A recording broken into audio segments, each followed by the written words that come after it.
Something for YouTube only people. I am currently wrapped up in a kitties from Sailor Moon blanket It's because it's great. cold in He here. I showed don't us know their names. sure. I think Luna and I was about to say. oh I think shoot, one of them's Luna. I forgot the boy cat's name.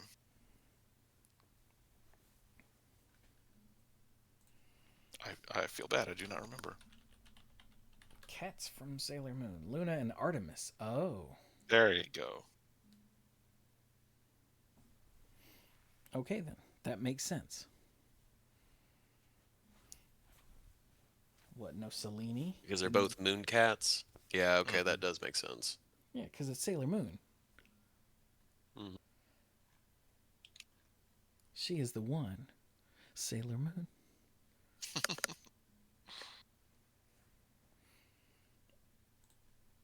Anyway, I would be wrapped up in a tortilla, but it's still on the bed and Renee was asleep, so I just sort of stole one of hers. Yeah, that's fair. Stole one of hers from elsewhere in the house. This one, it turns out, was behind the couch.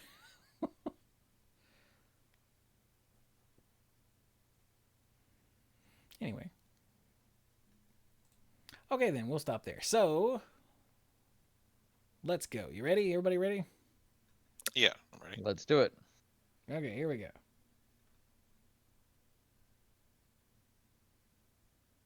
Ow, jam. Hello again, and welcome to the Mana Pool. This is, yep, that's right, episode 741, good lord, of the Mana Pool. And that, in the parlance of our times, is not a small number. No. Good lord. I am Not at Chewie. all. I'm the keeper of the large numbers, apparently. Sorry, it's not a large number. I'm a keeper of the not small numbers. Large numbers are like a Googleplex. Graham's number, you know. Those are large numbers. What's 37. not a large number is Brian. That's true. I'm Brian. I'm the lead rambler, tangent master of the group, and there's just one of me, and that my mom says that makes me special. There's also a mic. Yes. I'm Mike. I'm the for Magic. I'm the rules guy and the game lore guy. And I have also been told I'm special. Also by my mother. And I'm Dirk, the self-proclaimed greatest man alive and moral compass of the group. And I don't know if my parents ever said anything. They were just like, just be the awesome person you can be. I'm pretty sure the reason I have no siblings is either because once they had me, they realized they couldn't do any better, or once they had me, they were afraid they couldn't do any better. not not entirely sure which way is that goes. We'll go with the first one so I can sleep at night. There you go. So, this is another entry into our supply lines series where we're talking about the various forms of resource management in games. Yes. And our first episode was on magic because that's our wheelhouse. Yep. And our second episode was on mostly character creation in Dungeons and Dragons. I'm not sure how it is that we're sticking with Wizards of the Coast things, but whatever. They publish a lot of games. They do. Do they? Well, they publish They at publish a least lot of two. important games. They publish games that we have played. Yeah, So, there we go. There you go. and there's a lot of material to cover with some of these games. Magic is one of the things that brought us together, and then D&D is very, very involved. When there's a lot of surface stuff, but then when you start diving into it, there's a ton of possibilities. So last time It's true. we only even went as far as character creation because character creation defines so many of the resources at the player's fingertips. Yeah, there was what okay, I'm going to say this a lot. My main experience with Dungeons and Dragons it has been Baldur's Gate 3 because Hmm. the idea of finding a group to play with it's hard enough scheduling this podcast that we've been doing for 18 years. The idea of trying to find other humans to play D&D with makes me want to die. So, It can be difficult. yeah. So I don't actually play D&D, but I am fascinated by it after playing Baldur's Gate 3. And I did a lot of research into like character creation before I ever started that game because it was so deep. But for the actual playing of the game, I was like, I'll figure it out Yeah, because it's a video game. that's fine. Even though it's based on a D&D framework, it's a turn-based tactical video game. I've played a bunch of those. I'll get it, and I did. It didn't take long to figure out how to do it. As Brian said, some of the more nuanced bits of it took me a while, but we'll get into that. Whereas these guys have been playing D&D in one case forever.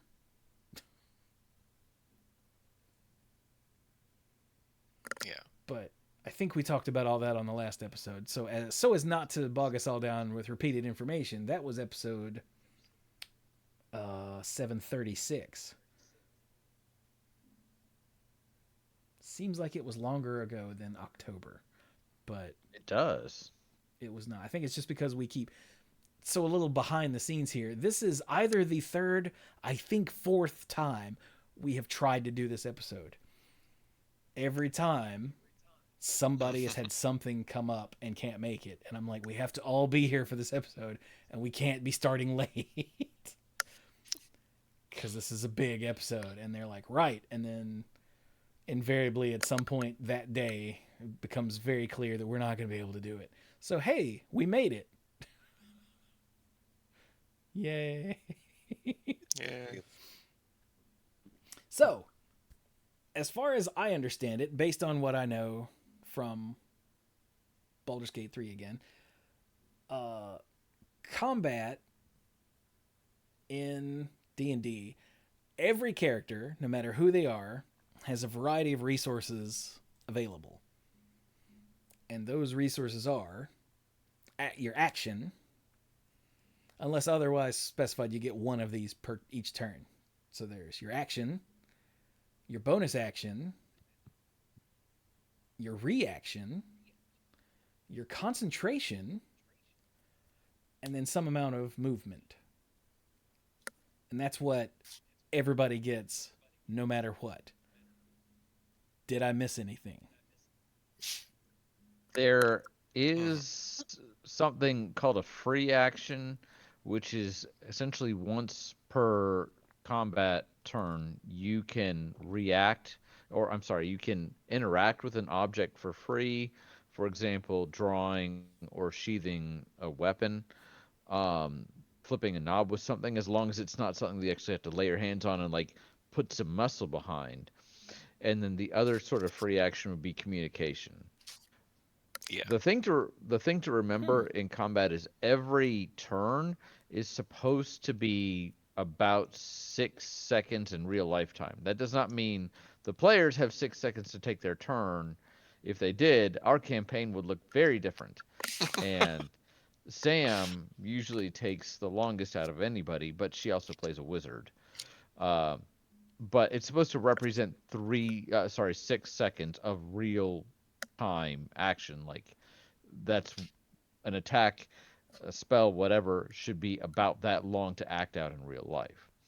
So you have, depending on how lenient your DM is, You can also say, it's not an action to talk to somebody. Like, hey, we think we can beat this guy if we use fire, or look out, there's more coming, or, fire. So those are examples of free actions, I but get the they're feeling not that's an some. exact quote from Sam. I was doing a Beavis and Butthead sort of thing. Uh, And if anything, that would be Dirk's character. But Mhm. um, but it's not something where the DM will usually ask you. The three big ones are action, bonus action, and movement. The DM is not going to ask you, okay, do you still want to do a free action or whatever, unless there's something that you've already indicated that you want to do.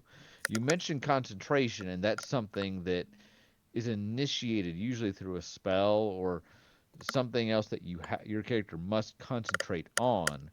Um, but you can only be concentrating on one thing at a time. yeah, thus, it's a resource. It Yeah. is a resource, yes, that is correct. So, I figured we would take a look at each of these and spell out what sort of things you do for each one and how they work. Yeah. And that's very loud, by the way, whoever that is. Was my headset creaking? Yeah, oh, yeah. Yes, Okay, let me. I don't know why it's. thank you. I almost said something, but I didn't want to call anybody I out. kept trying to pull up Discord to see who it was so I could be like, stop that, but I kept missing it. So now it's part of the show.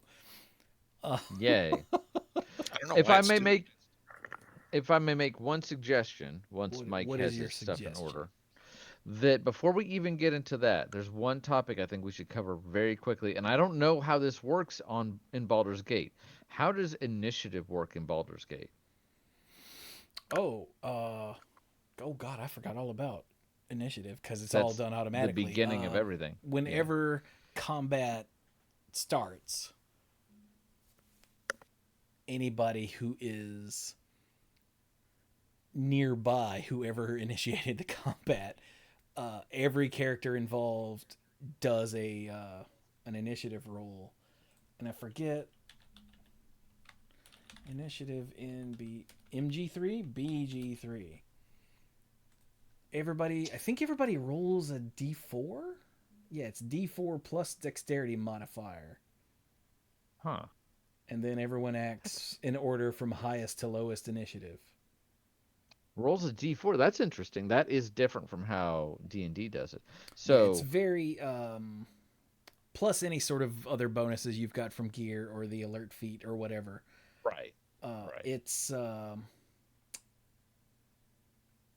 very automatic and from what I understand fairly simplistic. It's the reason why whenever you build a character in BG3 nobody ever has less than like 14 decks no matter what kind of character you are because if you don't Mhm. take turns you can't win combats. That is very true. So the way that initiative works in D&D is similar, except it's with a D20, it's a dexterity check. It's not a dexterity save, but it's a dexterity check plus your dex. So you roll a D20, you add your dexterity modifier, and then any bonuses, like you said, from equipment or other effects of spells, other things like that. And then generally the DM will be the one to then jot down the order that everyone will act in.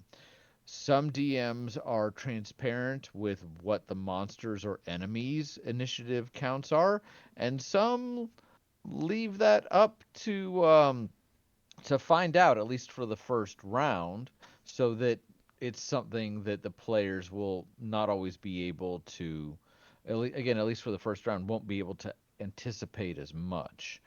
I imagine with a D4 you have a lot less variance, but you also in D&D sometimes have some very large scale combat. You might have 5 players against one opponent, or it might be 5 players against like a swarm of things or an army or something like that. So you might have multiple counts. The other reason I bring this up, the difference, is because one of the resources I have on my list for DMs is that at initiative count 20, if your if your party is fighting against someone and you're in their lair, their bad guy den, their volcano, bad guy hideout. Uh, at count 20, there may be areas where there's actually what's called a lair action, which is one of a set number of actions that the DM chooses from that just happen. You're in the red dragon's lair on top of a volcano, you might get some magma erupting, or if you're in the Lich's lair, you might lose a little piece of your soul or something like that. And that will always happen at initiative count 20, just to kind of keep things rolling along. So I just wanted to start with initiative because it's literally the first thing that happens in every combat, and it is definitely a resource.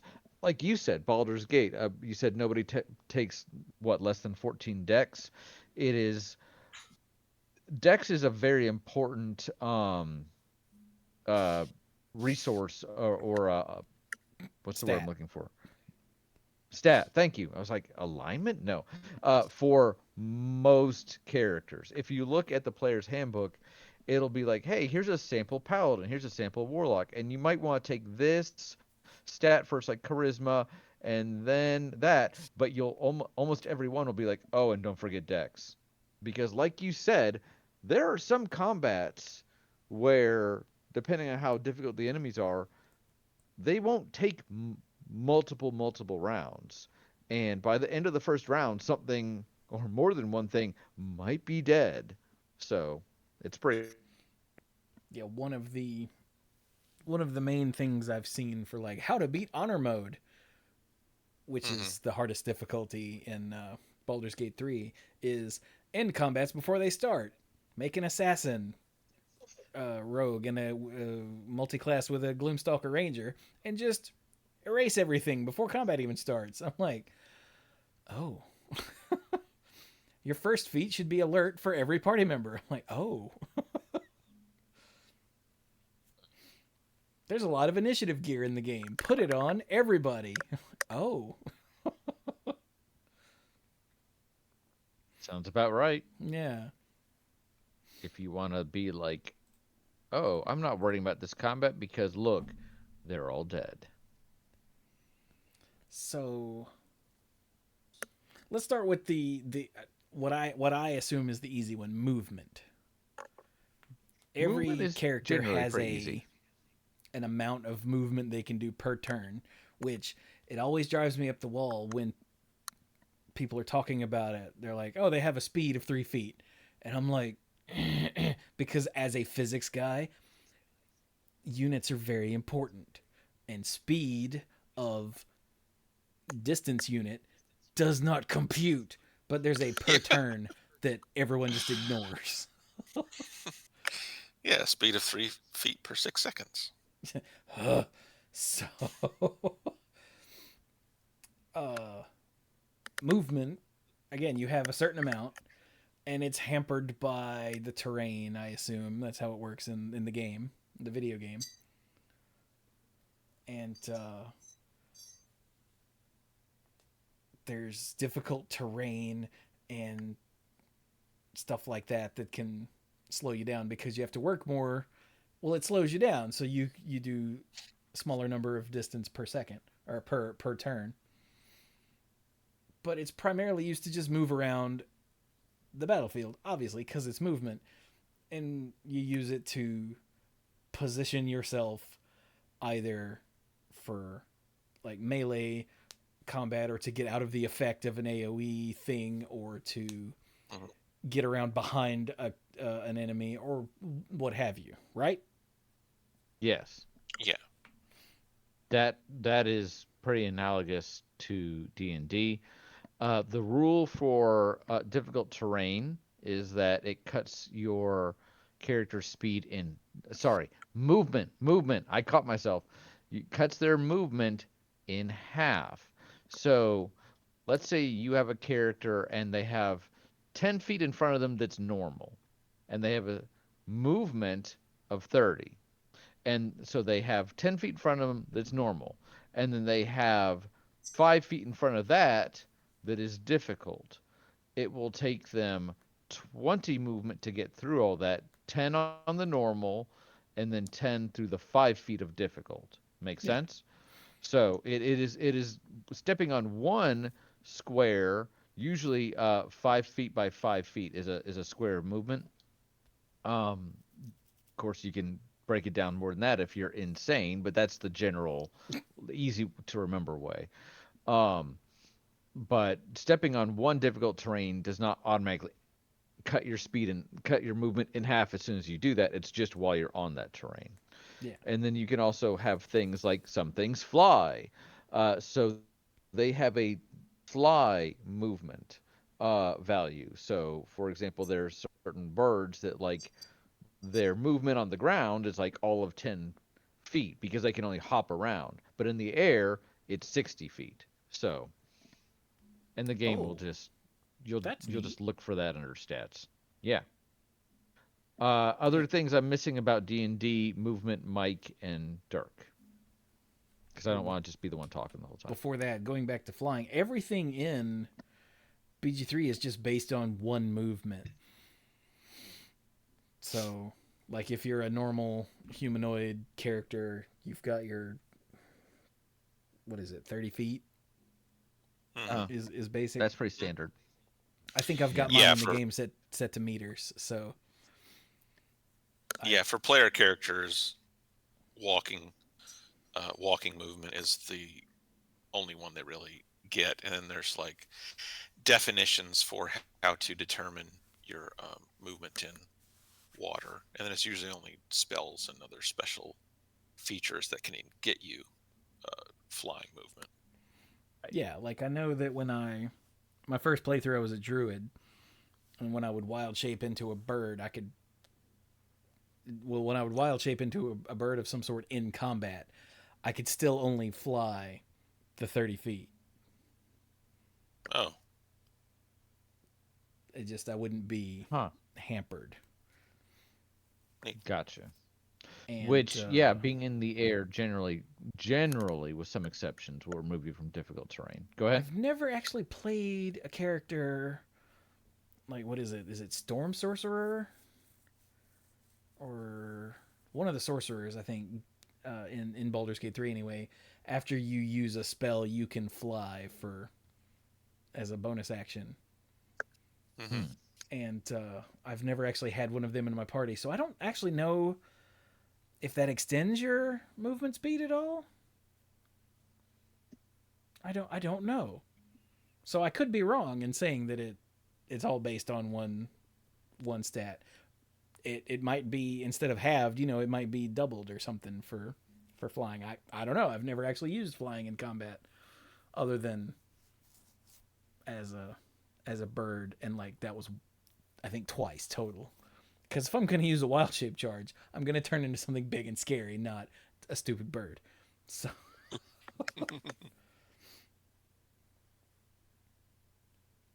towards the end of the game, just for the record, my favorite was the Dilophosaurus. Hmm. I know the Myrmidons are better, but that takes 2 charges, and I'm thrifty. There you go. Anyway, I will say, and Mike touched on this, that when there's an ability that lets you move in an unconventional, like not feet on the ground sort of way, the game will also tell you this is what your movement is. So it kind of does the work for you. oh, okay. There are also effects that may double your movement, such as the spell haste, because haste is insane. It is. If you think of haste just from Final Fantasy, you might be like, "Oh, cool, you know, you move faster," and that's correct, but also no. Haste is kind of ridiculous, but My that's its own personal favorite discussion. is Longstrider.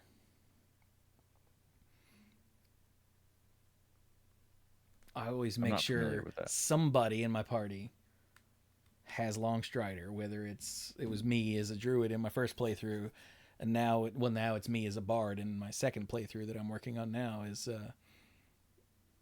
always have Longstrider because Longstrider is in Baldur's Gate is a ritual spell So it doesn't eat up a spell slot, it just eats up a prepared slot, if you have a prepared slot.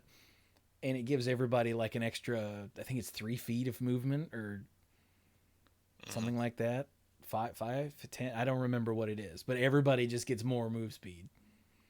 And since my bard is a halfling, it's required.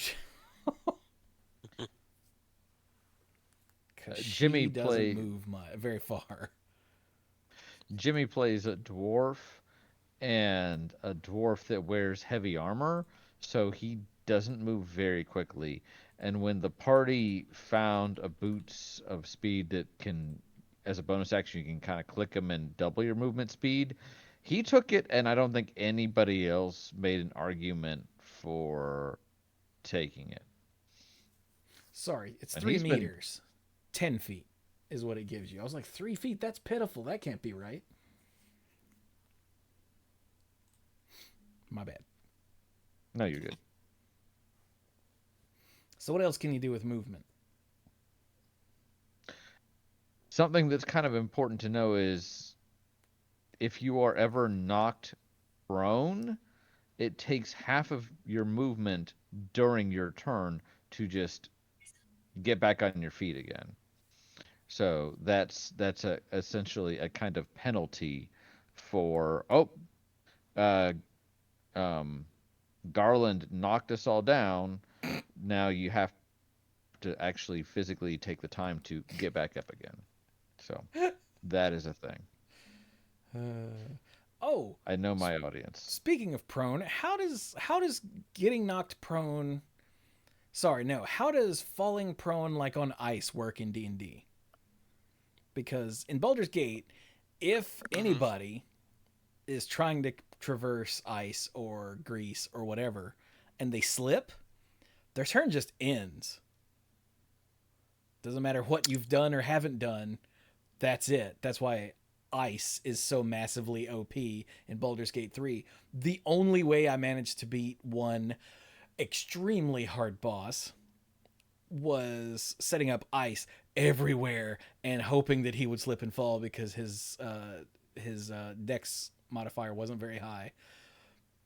Because then otherwise he was one-shotting. He was knocking me out of wild shape in like one hit, and he had 3 hits. So So you cheesed it. no, I didn't cheese it, because that would have been.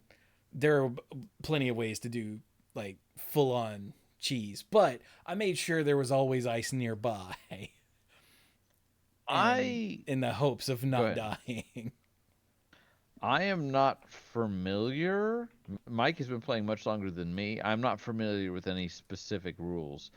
I'm kind of imagining having to pick yourself up while you're on difficult terrain, because difficult terrain cuts your speed and it cuts your movement in half, and then you lose half your movement to not be prone. So I'm thinking maybe of an interaction there, but I don't know of anything specific for ice. Mike, Dirk, do you guys know about anything? That just sounds like a video game thing that they decided to do. That'd be a major pain. I'm pretty sure that's right. Pencil and paper. I can understand it, but it seems a bit harsh. Yeah, it seems like. Oh, go ahead. I think in terms of that, it kind of depends on the GM or the DM in terms of what interaction there is in the environment and how that affects the game. Like if you want to have a DM who's gonna like stick to the rules, no, or you could have a DM who's like, you know what, let's roll with this and see what happens and like play up the nonsense. So I think it kind of depends on who's running it as to if that's going to be a thing. That makes sense. It seems like in pen and paper you would fall down and I don't know, maybe maybe do a con check to see if you hurt your head or something. I don't know. And then use half of your movement speed to stand up and just continue on with what you were doing. That's probably about right. Or an athletics Yeah. check, or it may be you have to have somebody else help pull you up. But It's probably an acrobatics check or a dex save or something. Yeah. I was thinking Dex. Well, I figured failing the deck save is what made you slip in the first place. That's true. probably, I do feel like with my characters, there are situations where, yes, they have gone prone for all various reasons. The number one reason that a character falls prone is when they go unconscious, when they hit 0 hit points. So that's kind of been the story for these guys. They've all almost died or died more than once. So Oh, you're fine. Get up. but I So- don't think I have anything else for movement. How about you guys? The other big thing in D&D for movement is jumping. Yeah. Yeah. Like, Yeah, I don't even want to be bothered trying to think about the calculations involved in jumping distance. It's just a bunch of nonsense. I'm so glad you guys almost never ask me to jump anywhere. Maybe a note for next session. Yeah, because I don't want to deal with it. Yeah. Well, I would like No, to point out that the one time that I was like, I jumped, my character very much face planted straight into the ground. I do remember that, yes. I need to run you guys through more Mario levels. I don't have you do a ton of platforming. So, because I don't want to figure it out either. So, yeah, and because it's a video game, it's very simple. You just push the button and you get a little circle around your character, and depending on your strength and how much movement speed you have left, and like whether or not you have enhanced leap or athlete or whatever, there's the size of the circle, and then you just click where you want to go and hit it and you'll jump. I have not been able to figure out how that works. Every time I try to jump over like difficult terrain or spike growth or whatever, my idiot character just walks into it and then jumps out. And I'm like, I was trying to avoid. So I haven't figured out how it's calculated in the video game that does it all for you. I can't even imagine trying to do it in pen and paper. And there's different calculations for just straight up jumps versus a moving jump, a moving standing jump versus a running moving jump. Oh, God. A running jump, basically, you have to move a minimum distance first before starting the jump. And Well, yeah, you got to get up to 88 miles an hour. Yeah. Yeah. gotta hold right on the D-pad, man. Right? I mean, With a Jesus. little whistle to start.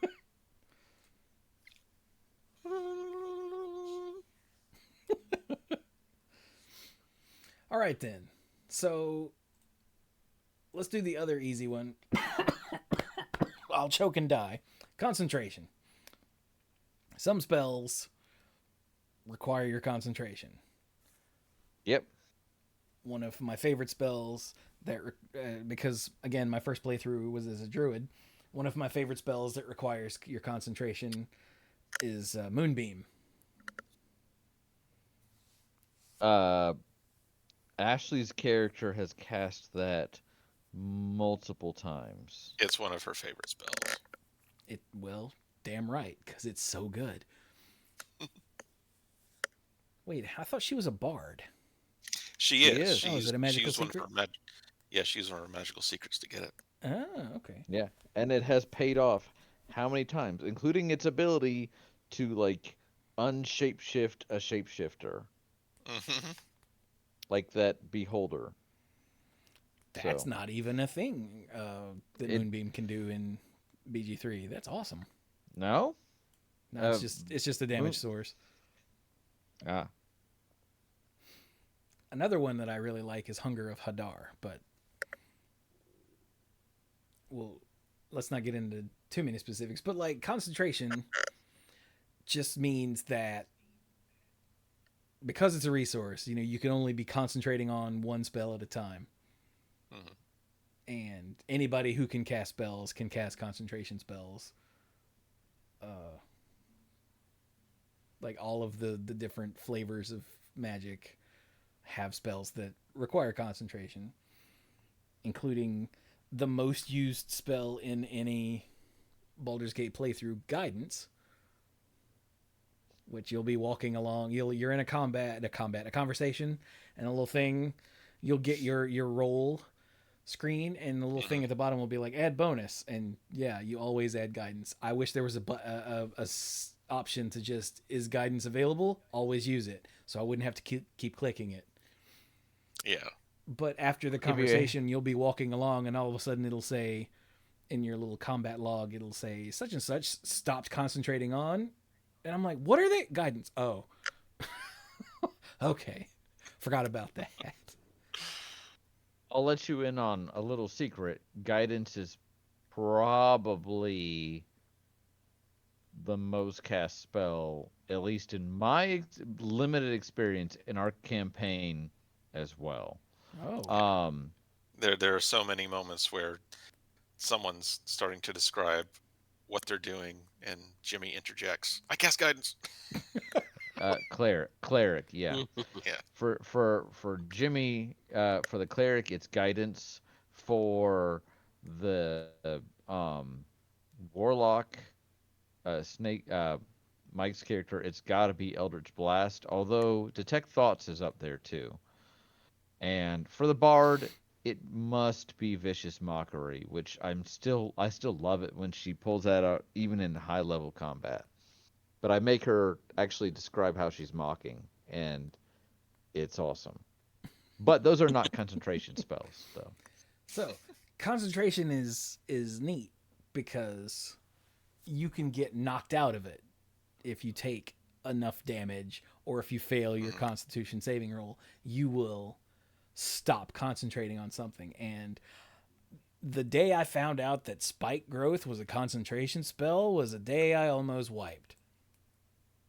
I didn't realize it was a concentration spell, and I had it set up, and it was a bunch of goblins, and they were all going way around the way to avoid it, which means I had time to, pick some off and set up defense. And then I accidentally cast a different concentration spell, not realizing that I was concentrating on spike growth, and they all just came at me, and it was bad.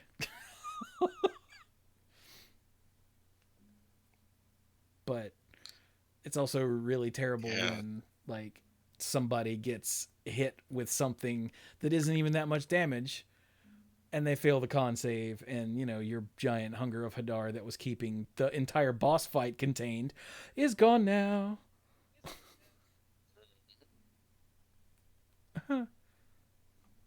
Yep.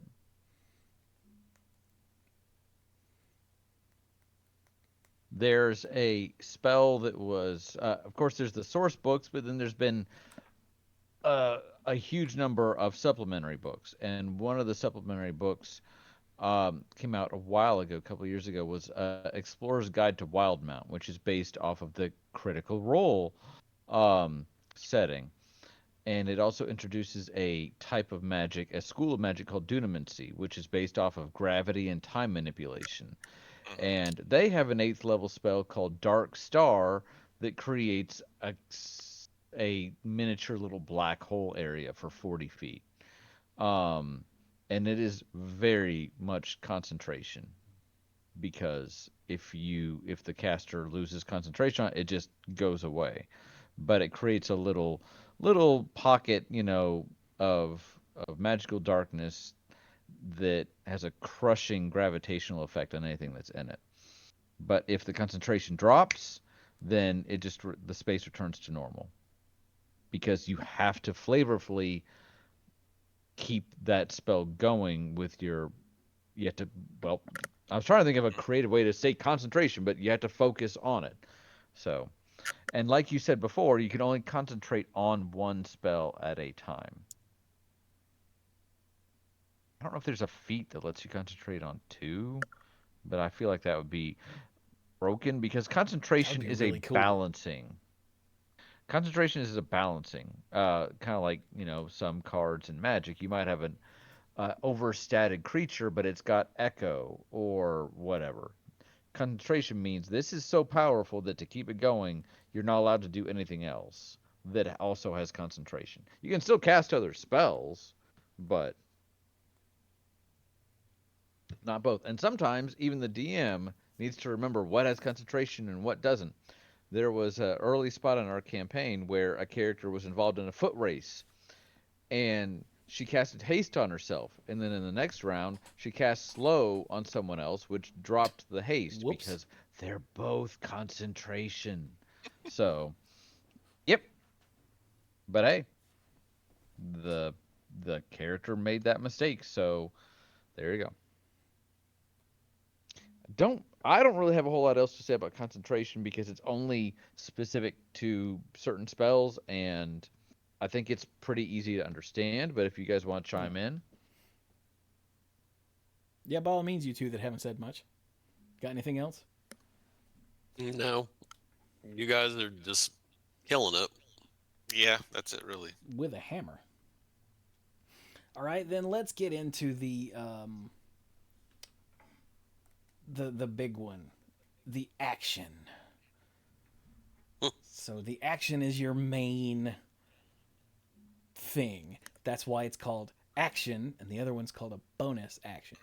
Like the action is the main thing you're gonna do in any given combat, whether it's swing your weapon or cast a spell, or in the case of Baldur's Gate, I don't know how this works in tabletop, helping a teammate, like if someone's been entangled or um, KO'd or what's the other main thing that I use it for?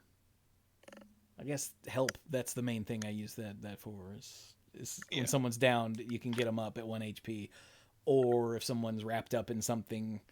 I guess maybe if they're asleep, you can use help to get them up. If they're not paralyzed, stunned, maybe. Probably depends on what kind of effect did that to them. No, I don't remember what everything help works for. Here we go. Downed characters remove burning, ensnared, entangled, and webbed, prone, and sleeping. Oh, you can use your action to get someone up that is prone. I did not know that. In Baldur's Gate, that is.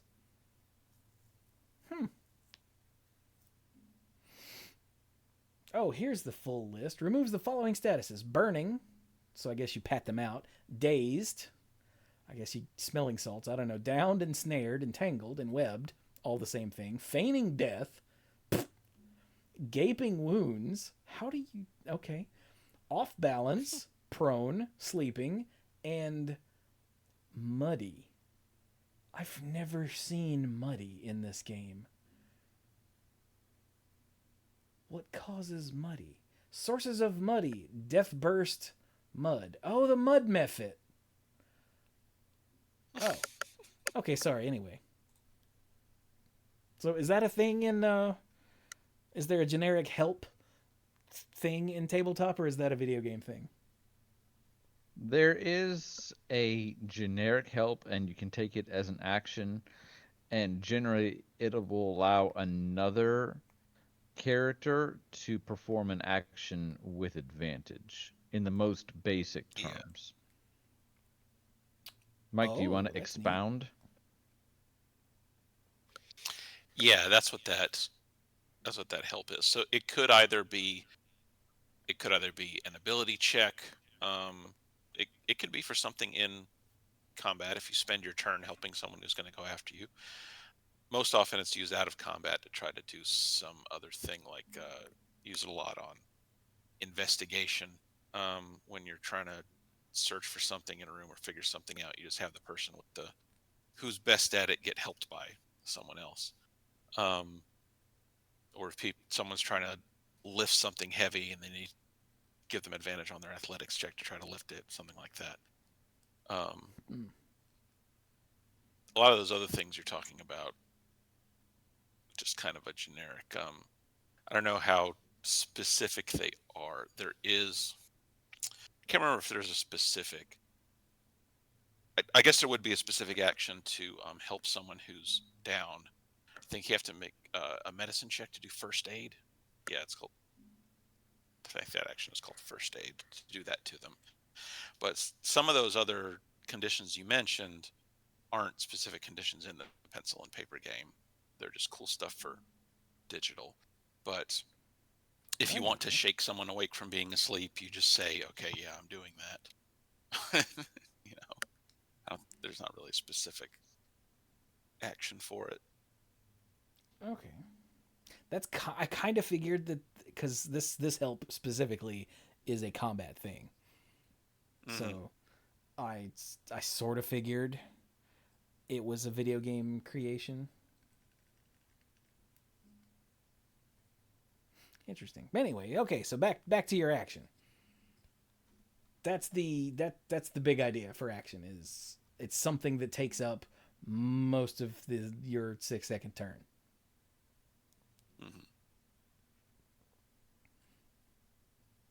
Also included in that are in Baldur's Gate are shove, Yeah, shove. your various weapon actions, which we might get into later. All of a bunch of the stuff specific classes can do are actions. In Baldur's Gate, dashing is an action. Mm-hmm. Disengage is an action. Yes. Perform is an action. Throw.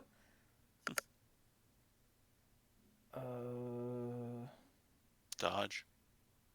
No dodging. Huh. Yeah, dodging is more of a automatically done thing, I think, in Baldur's Gate 3. Okay.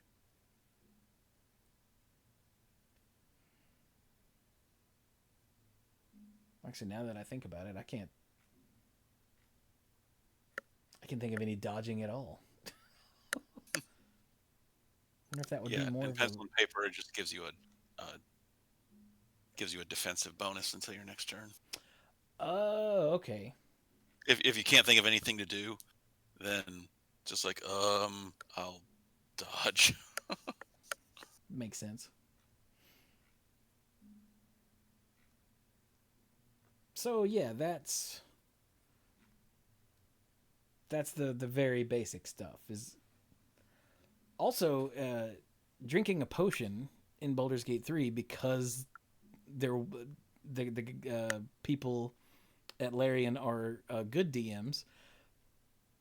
Drinking a potion is a bonus action. Mhm.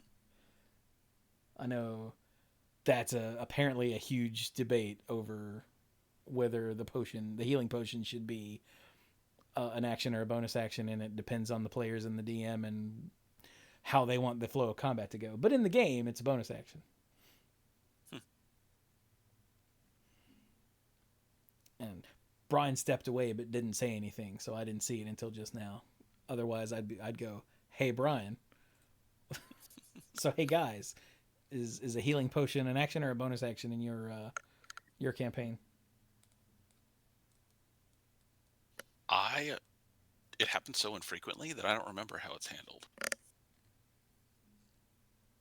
I would assume it would be an action. I don't know. I guess when Brian gets back, we'll ask him if he even knows. Mm-hmm. So what do we do about actions? What's the deal? How do we talk about this?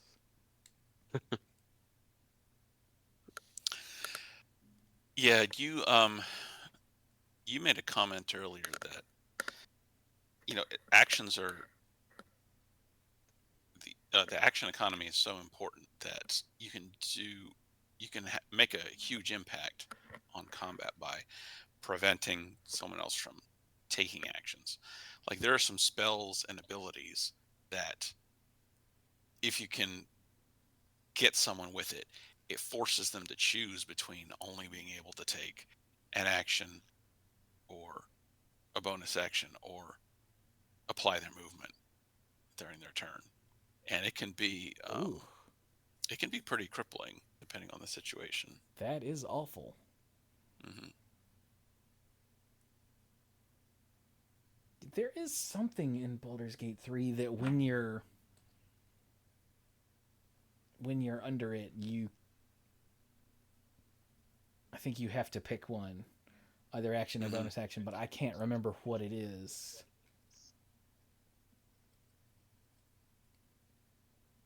Yeah, I don't know. Hey Brian, Yes. in your campaign, is drinking a potion an action or a bonus action? They really haven't done much of that in combat. I think having a cleric in the party and a bard who knows some healing spells, they haven't really had much experience with drinking potions. I know that it used to be an action, but I think with the rules update in the 2024 Player's Handbook, it's now a bonus action to drink a potion in combat. Hmm, interesting. I just know it was a big debate and up to the DM and the party, for the most part back in the Hmm. day.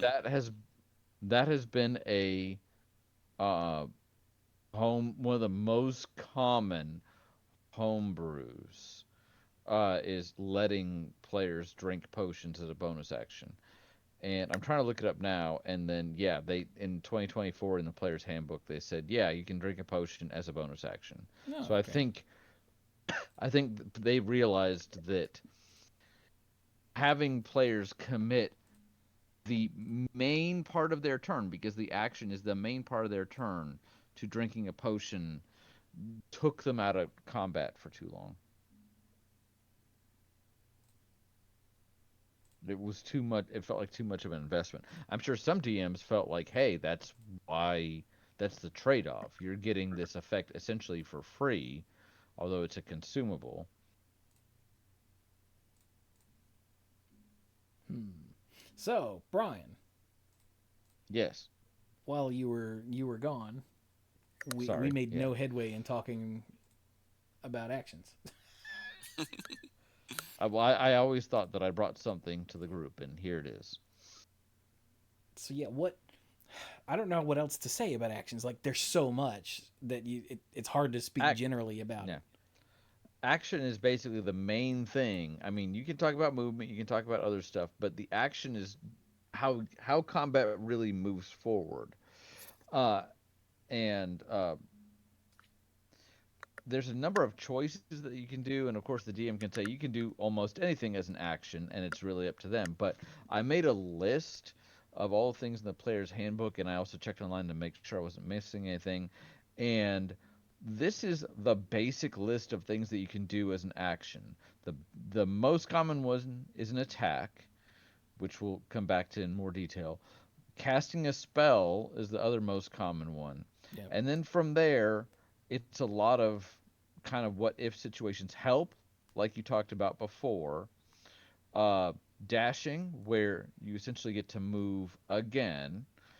Disengage, which is you you're in melee with a creature, and if you would ordinarily move away, they get to do what's called an attack of opportunity against you. Oh, you're moving away from me, I swipe at you. Yeah. It uses the Which is a reaction to do reaction. that. Correct. It uses the reaction. If you've taken the disengage as your action, meaning you've committed to that, they don't get that. The dodge, which is actually setting you up to, you're like, I see an attack coming, and then the next time an attack comes toward you, you have a greater chance of evading it. The hide action, where you're like, I'm gonna duck behind this thing. There is a big internet debate, as there is for so many things, about whether or not you can hide in like an open space. And most DMs are like, that doesn't make any sense. And they're like, but my rogue gets a +5 to hiding. Well, Yeah, but it still Oh, has you have to. to have cover. You have to have. That's the thought. Um, so hiding, but hiding is an action. Searching for something is an action. Using an object beyond just the free action where you sheath something or whatever, but like pulling a crank, doing something that requires physical exertion is using an object. And there's one more action that I found listed, and it's similar to the help action in that you're not doing something right away. And I'm curious about whether or not you can do this in Baldur's Gate. It's called readying an action.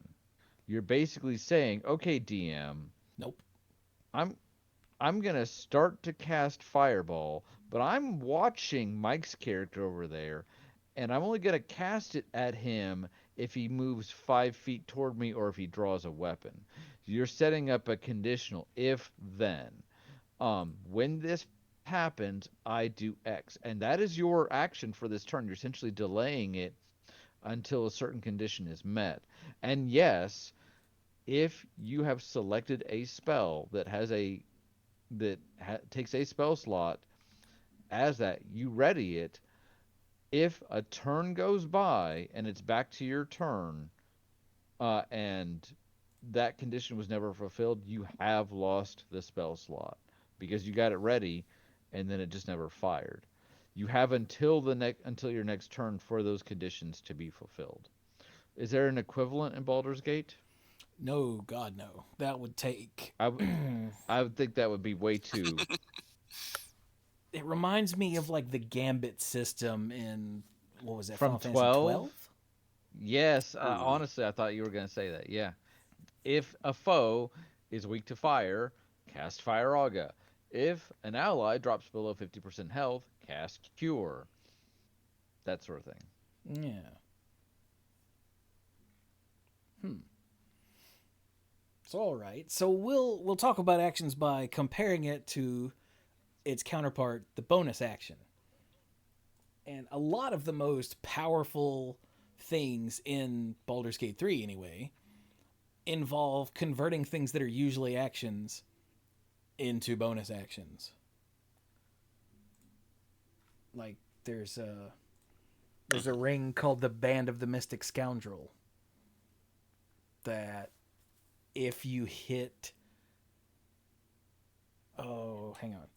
Band of the here we go. Let's see. After hitting a creature with a weapon attack, you can cast illusion or enchantment spells as a bonus action.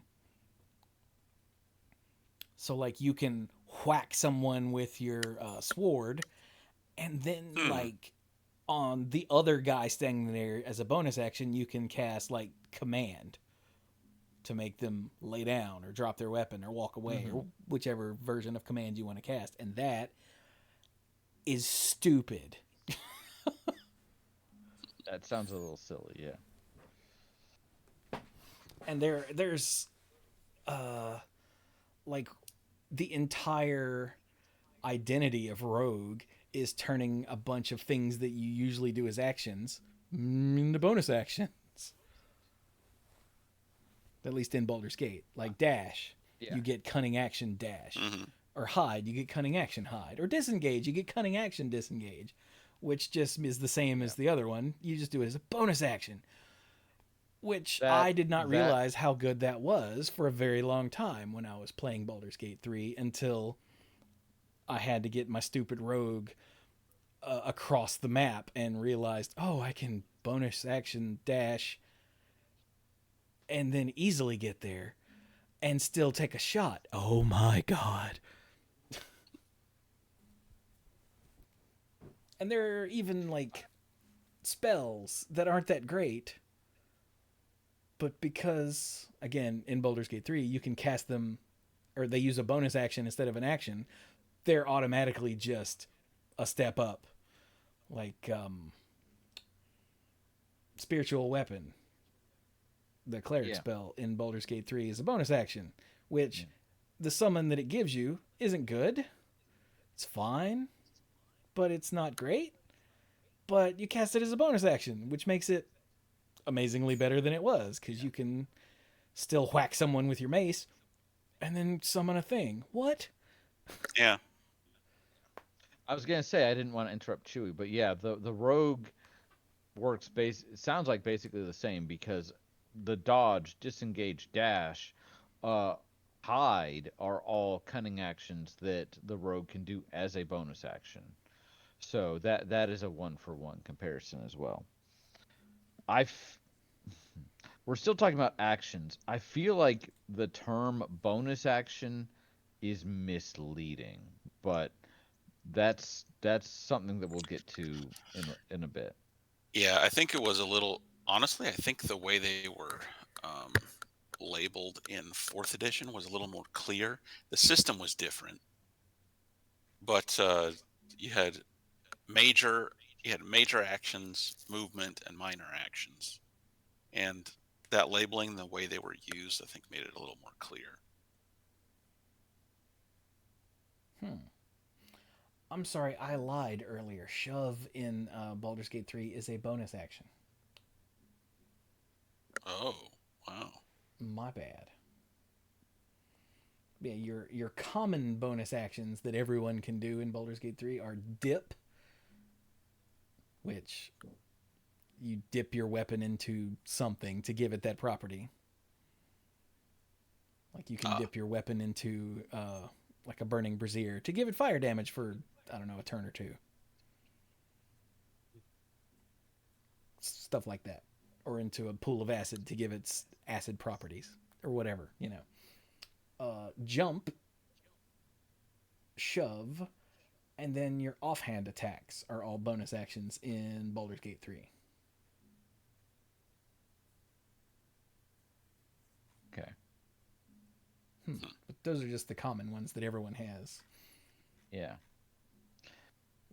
The I feel like 90% of the time, and it depends on your party, of course, your action is going to be attack, since we're talking about combat, or casting a spell. Oh yeah. I will say there are other interactions you can do that are not covered by this list that are DM dependent.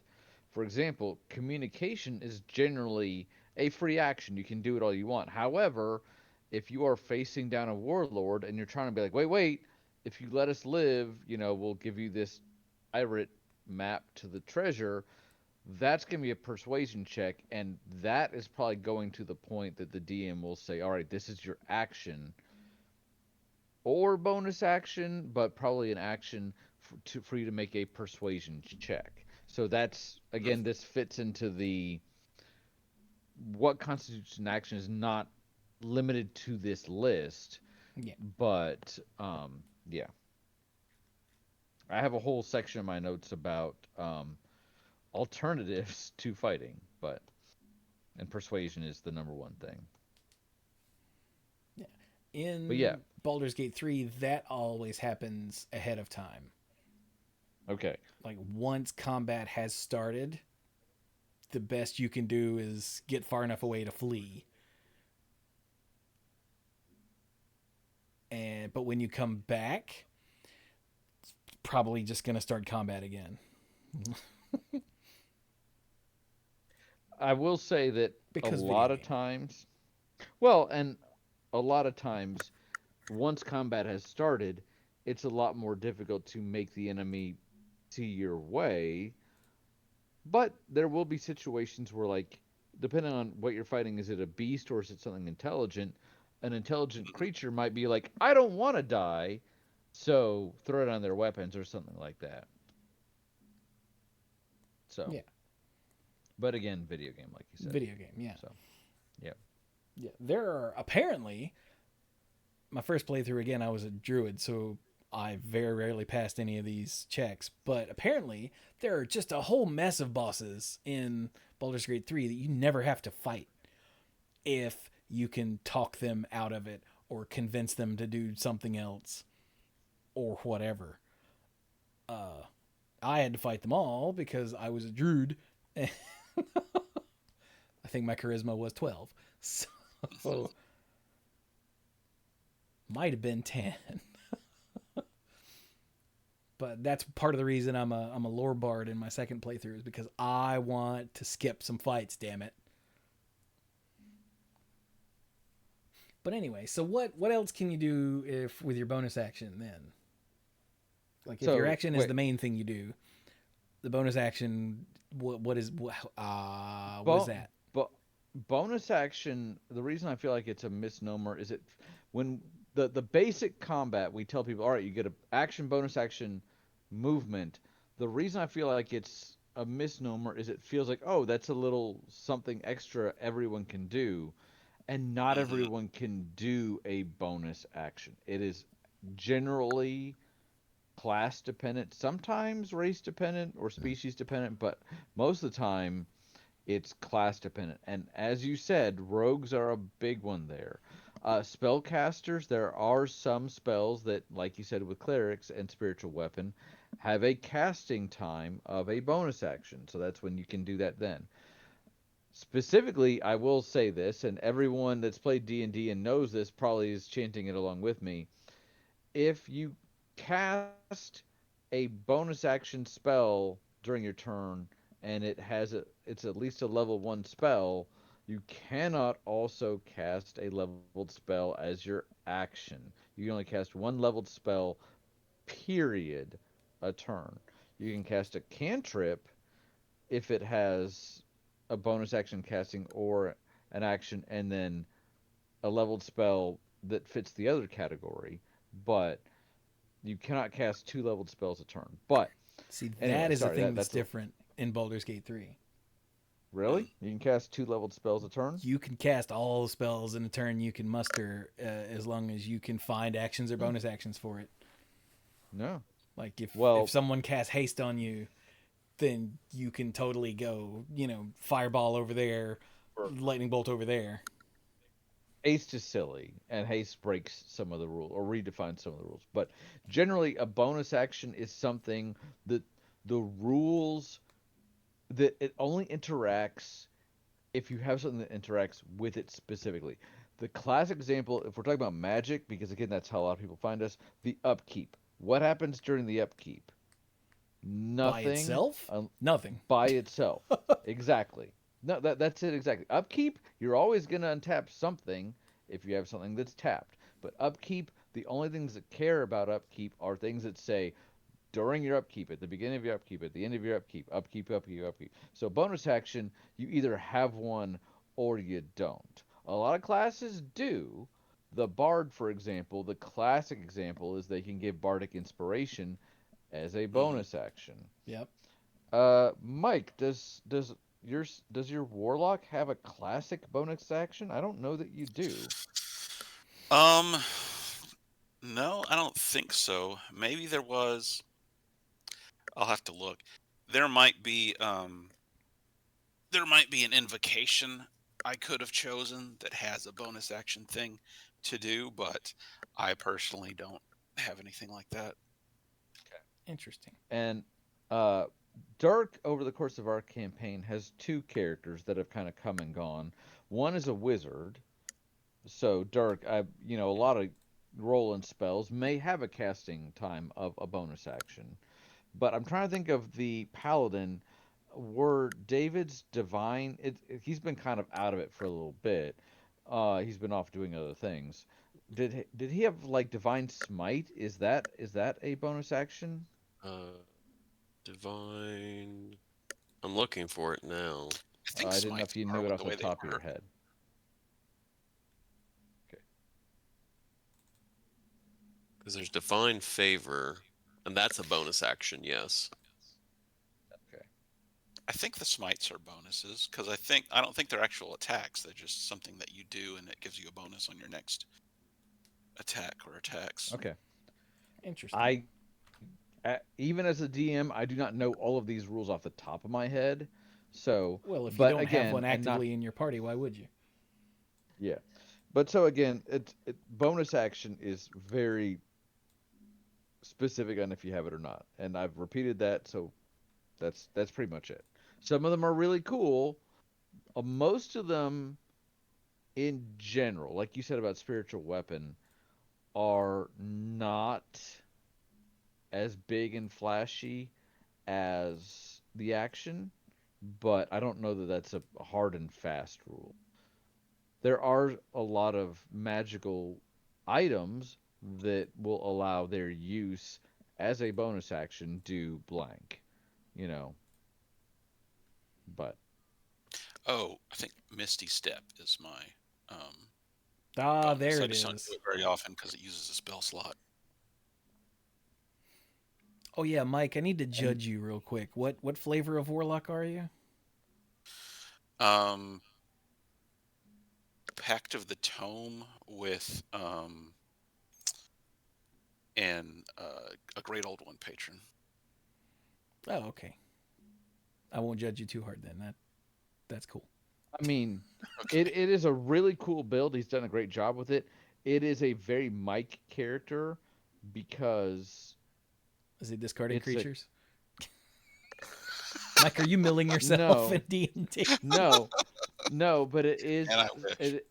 his patron is from Lovecraft. So Well, yeah. that's why I say it's a Mike.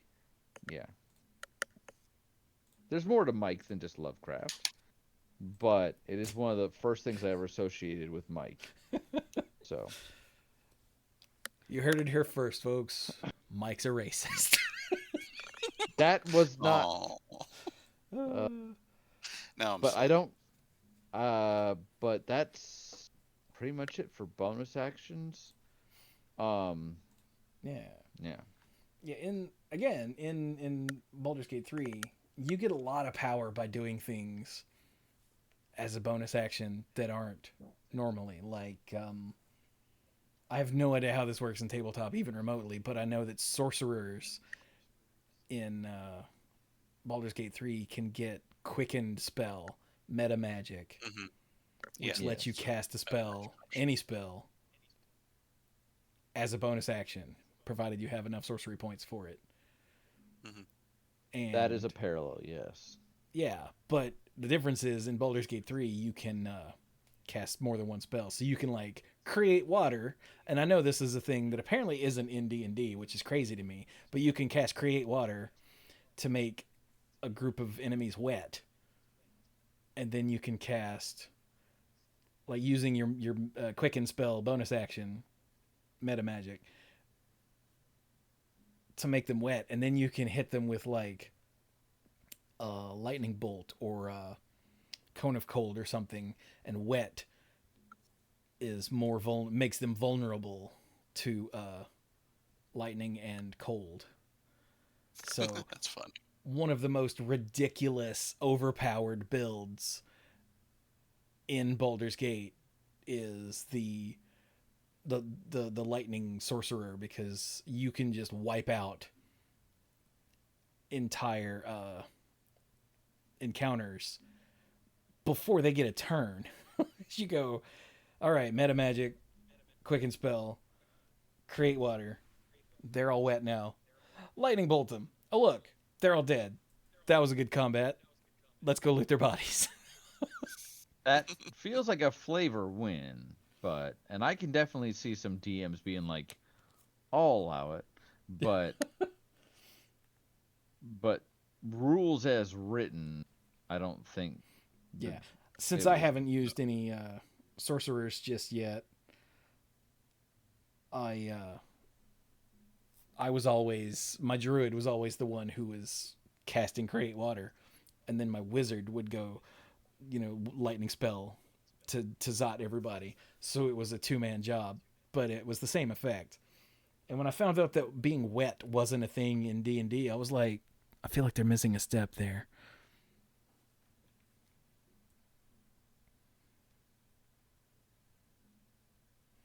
You But can maybe that's just still me. get things wet, sure, but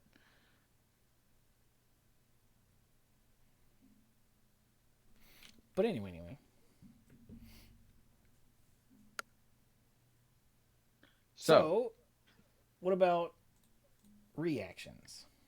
So in so Baldur's Gate 3, your reaction that you'll see the vast majority of the time is the opportunity attack. where someone's trying to Mm. run past you or you're trying to run past someone and whoop, they take a swing at you. The others are the shield spell, counter spell, cutting words, uh,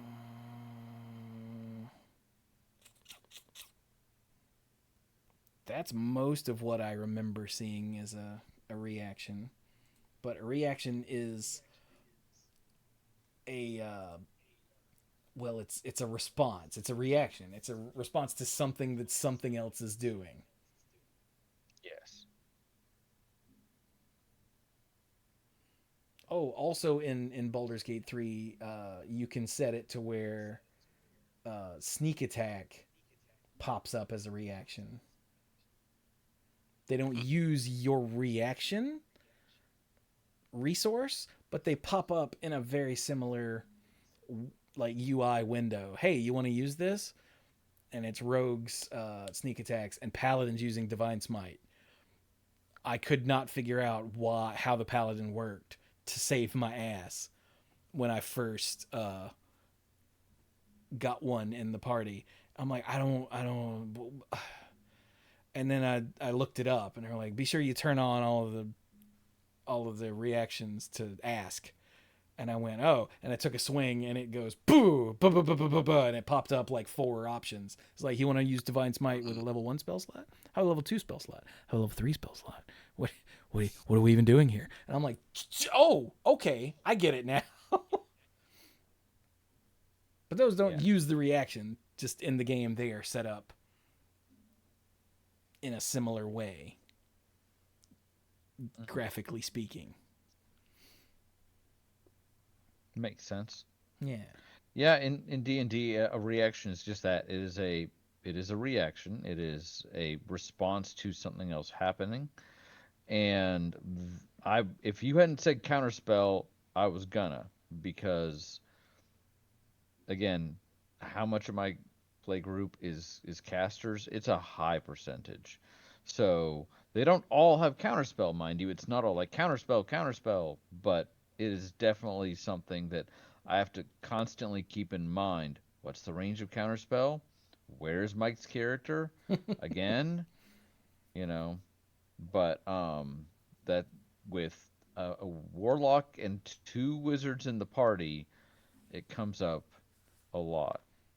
They tend, I know this isn't just about my group, but this is the lens I see these things through. They are kind of like the group that we had, the party we had for the Manipool RPG back in the day was they tend to shoot things a lot.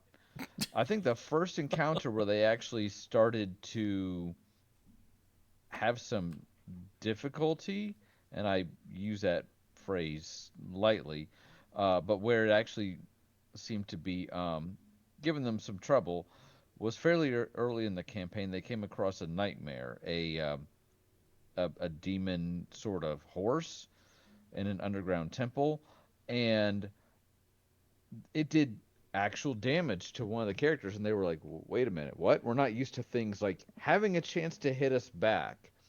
And yet still with the nightmare and I think 3 skeletons, they all went pew pew pew, and everything was dead by the second round of combat.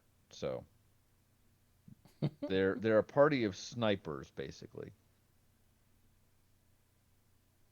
So I Pew. bring that up in the context of um, um, attacks of opportunity don't matter as much for this group because they're not always in melee with things.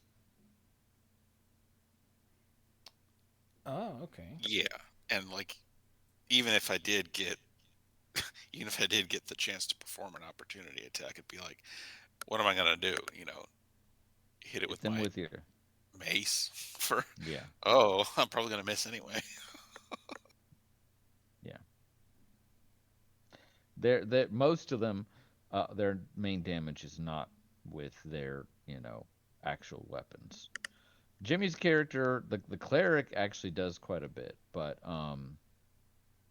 most of them it's through spells. So Yeah, this is the uh problem that I'm noticing with my current party in Baldur's Gate is we're mostly a ranged party, and then I've got Karlak as a barbarian monk, and by the time she gets there, everybody's dead because I'm a bard, and I've got an arcane archer, and I've got a either a wizard or warlock, depending on who I put in the party. So like, Karlak's like, I'll go punch that guy, and by the time she gets there, we've already had to shoot that guy because everybody else was dead, and I didn't have anybody else for my wizard to do anything with. I'm fairly certain Yeah. Karlak yells "Kill Stealer" at Gale quite a lot. Hey, that one was um mine. Well, you we should have we been have most faster. we have mostly focused on resources for the player characters. I did bring up layer actions under initiative at the beginning. I will say that there are some things that are unique to DMs and to creatures, monsters, and enemies that are controlled by the DM. And reactions, a lot of monsters will have access to reactions and opportunity attacks. That's why sometimes the caster party is a bit vulnerable if they get too close to the axe wielding, you know, demon maniacs. But there are certain creatures that are given two unique aspects: legendary actions and legendary resistances. And legendary actions are a way to kind of make up to the disparity in um, action economy. I know Mike mentioned this earlier, but the fact that unless you're going up against a horde of monsters, a lot of times you might have, or there's a decent chance you have more player characters than enemies. So if you have 5 players, one DM, and maybe like the DM is controlling 3 monsters, 5 turns versus 3, you see how the math adds up. Um, Legendary actions, a creature with legendary actions usually gets maybe say 5, and they come back at the beginning of their turn. So they get 5, 3 or 5 around. I think 3 is pretty standard. And they are given a list of actions they can take with those legendary actions. They're basically special attacks, but they must take these attacks at the end of a player character's turn. So it's like a pseudo reaction. And if they have more than one, it usually says, okay, this attack will take one legendary action, whereas this one is better, but it will take two. So it's up to the DM to decide when is the best time to do that. So they are, again, they are like reactions, but reactions, every character is limited to one per round, whereas the legendary actions, not necessarily. The other thing that they have in their corner, again, is legendary resistances. Everybody's like, oh, there's a big scary monster. I'm going to polymorph it into a bunny and then throw the bunny off of a cliff. And, that is a solid strategy. But maybe the DM doesn't want that for their like end boss or this guy that's really significant to the story. That might feel anticlimactic, or to just like, does the spell banish exist in Oh Baldur's yeah. Gate 3? Yeah. So like, oh yeah, I'm just going to send it to another plane of existence, and now we all have a minute to either kill off the other monsters or to just run away. Or if that monster's from that other plane, it's just there forever. So the way a legendary resistance is that when the DM makes a saving throw for that creature, if it fails the throw, it can expend one to save instead. Um, Makes these do sense. not come these do not come back between rounds. And honestly, there are big fights where when the party knows what's going on, they're like, all right, we need to burn through these before we can hit them with the big stuff. and in which case the DM might choose not to use all of them right away. But it's again to prevent monsters from, especially big monsters, from becoming trivial by to some of these effects, especially Mhm. when you're like me and your DM can't roll like it all. Like just the session we did last Saturday, they were going up against a godlike creature, and my rolls for my saves were like 3, 4, 5, 2, and I'm like, use a legendary resistance, use a legendary. So they're there in case the DM sucks too. But it would be very unfair for them to come back, because that would go from protecting against these effects for a reasonable amount to actually making them pointless. Because then there would be no point in them trying to use something like Banish or Polymorph, which really can be a creative way to deal with the situation. So, legendary resistance, legendary actions. Very much in the DM's corner there. Yeah. In Baldur's Gate 3, boss creatures on honor mode only have legendary actions. Okay. They don't in is honor mode like hard difficulty? Yeah, honor mode I'm is assuming. hard mode. That's what I figured from the what you were saying earlier, but I thought, Like for okay. instance, there's a Githyanki Inquisitor. This is the first legendary action I'd ever heard of. There's a Githyanki Inquisitor. You fight a bunch of Githyanki, and the Inquisitor is the boss. Right. And twice per round, he can essentially summon uh, a big ass like floating spiritual weapon, sort of kind of greatsword. When he or his allies are struck with something. Okay. So if you aren't paying attention, then you could end up with a whole lot more things to fight If you're just than you chipping started. away at him. Yeah. Yeah. And then you're like, "Oh, wait a minute. Why am I taking all this damage?" Oh no. Or like the big phase spider matriarch that I just fought again yesterday on tactician mode, which is one down from honor mode, and she almost kicked my ass without this legendary action. Once per round, if her offspring is attacked, the face spider matriarch can spend a legendary action to use Gossamer Tomb, which entombs a creature. It deals a bunch of damage and entombs a creature with a Dex saving throw for 3 turns.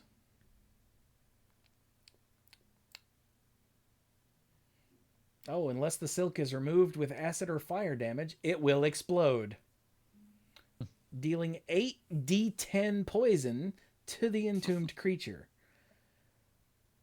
Uh, That is not a small number. at the point that I fought her, I don't think anybody had 80 HP. But did they have 8 if the DM sucks? Yeah, I think we're all at level 4.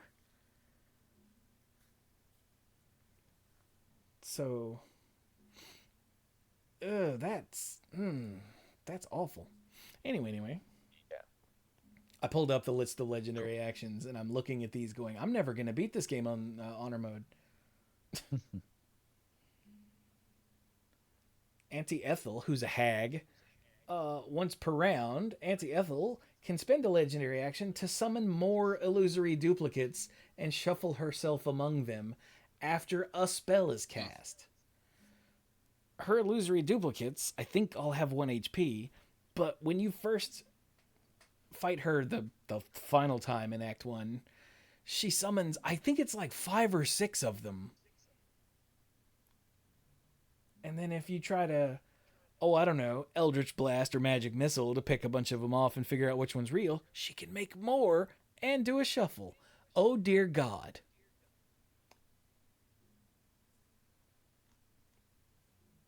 I'm never going to beat this game on honor mode. This makes me want to die. Just like scrolling through looking at these, I'm like, how do you win that? What do you mean the owlbear can summon another owlbear? Excuse me? I had to run away from the fight with the first one. I guess that's because the baby also got in combat and I didn't want to have to kill the baby. So I was like, oh no. Because in my first playthrough, the baby was hanging out of my camp after the mother died. I didn't do it in my first playthrough. And I named him Sniff because he hung out with Scratch, the dog. So Scratch and Sniff. And when I see what you did there. yeah, when we accidentally entered into combat, the baby was in the initiative, and I'm like, no, no, no, no, no, no, no, no, no. So Do I not ran away want. because we can't be fighting Sniff. He's my friend.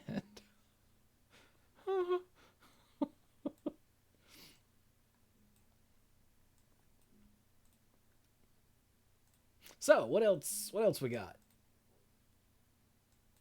What else So you we guys got? covered. We just in terms of action and going back a little bit, I've mentioned attack. I, now that I think about it, that's pretty straightforward. You use a weapon or a fist to attack an enemy. Yeah, that actually because that takes so much that is so much of the focus of the action. I was like, I need to come back to that later, and I'm like, that is literally one of the most self-explanatory things. Yeah. So And if you're in most cases a martial class, eventually you'll get extra attack. So you can make 2 attacks with 1 action. What? yes, and then fighters have a feature where they can You get go ahead 3. and go again. Yeah. Oh yeah, and What's there's the name action of surge. that? Action surge. Yes, thank you. Yeah. So again, lots of class specific stuff. Here I do have in my notes for player specific resources. Once you get past like the class specific stuff, there are a couple resources for combat that are a little more unique to players. Some of these are available to DMs, but keep in mind the more stuff the DM introduces, the more stuff they have to keep track of. And that's why, while it sounds awesome to do like, oh, battle against 8 things, that will make your DM, if they all have unique initiative counts, your DM will give up at some point because it's too much to keep track of. But if you spread these out through the players, it's a little more manageable. One of the things I'm thinking about is companions. Companions, while certainly the DM can have any number of monsters fighting for them, it's a little more unique, I think, whereas players can have companions. For example, uh, the ranger can have an animal companion, and spellcasters can have familiars. Doesn't your warlock still have like a toad? You just don't bring him out a lot, do you, Mike? Yeah, it hasn't been applicable for a No. while. And there are We times where thought you you was a toad. feel like that's a reference to something. There are a lot of uses for familiars outside of combat, like, hey, go scout out that area and I will look through your eyes, and then if you die, I can just bring you back. But in combat, familiars and other companions, depending on how they are written up, either share your initiative count or they may have their own. Um, so that is something that I had down as a player resource, along with like summoned creatures. There are spells that can summon celestials or demons or other things to fight alongside you. And then I also had as a note mounts, because maybe you're on horses. And again, that's an additional resource for the players. You can have mounts, you can have all these things apply for the DM as well, but again, I think they're more traditionally found with players. At one Can you get point, a mount? Can you get a mount in DM in Baldur's Gate? no. Oh, that's too bad. Go ahead. At one point at the end of my first Baldur's Gate 3 campaign, my party was massive because there's a four character limit for your party for the NPCs, but you can have just a stupid number of summons. I didn't go that stupid, but at one point I had let's see, a water myrmidon, an earth myrmidon, a I forget what she's called, but she's from Conjure. Oh crap! It's a druid spell. Conjure woodland being. There we go. She's a dryad. And the wood woad that she can summon. It's either 4 or 5 zombies, because I found a necromancy book from Thay and passed a bunch of wisdom checks because I was a druid to read it, and I learned a spell that summons up I think it's 4 zombies that assist you in combat, but they're not. I don't control them in combat. They are autonomous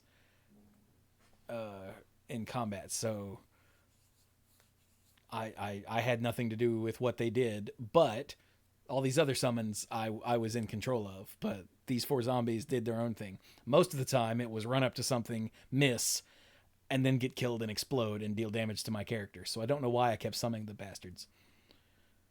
But anyway. Just to draw aggro, I guess. Yeah, the problem is because I didn't have control over them, they were never up front where I wanted them to be to draw aggro. You couldn't decide where they appeared? Well, yeah, but I would always just, because there was no time limit, so I would just summon them and walk around with them. Oh, okay. Yeah, we had this was not in combat. This was just walking around town. Let's see. When I had Minsk with me, there was Boo, so his find familiar Boo. When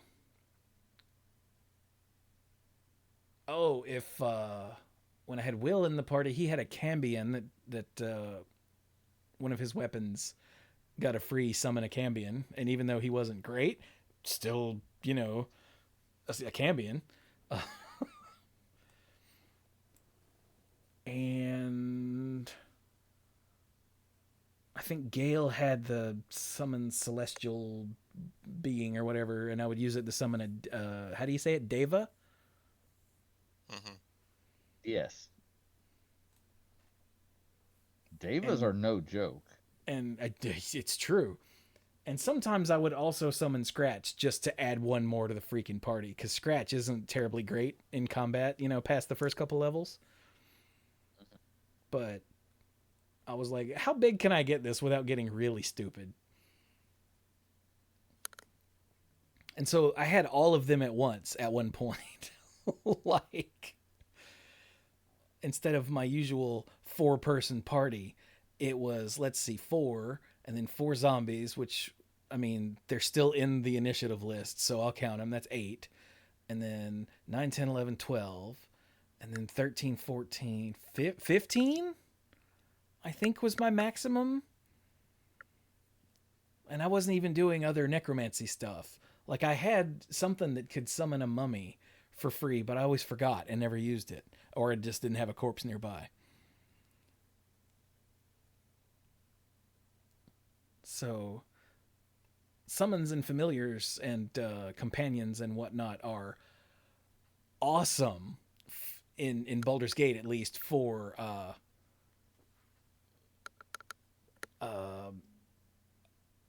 tipping things in your favor. Because, like, instead of a normal, 4-on-4, even if they didn't do that much damage, like Mike said, they would draw aggro. The dryad could entangle things. The The two Myrmidons could like Misty Step for free every turn. It's completely stupid. It wasn't Misty Step, it was some other thing, but it was essentially a teleport Hmm. every turn if they wanted to. And I did want to. Uh, the Cambion had what was sort of Scorching Rays every turn. The Deva had a big ass mace that did stupid amounts of damage. Like it was just ridiculous how different the game felt. And I assume like when you have summons in tabletop D&D, do you control what they do or do they just sort of do their own thing? Like does the DM go, Generally, "Well, your Woodwode swings with a stick," or you know. it depends on the summon.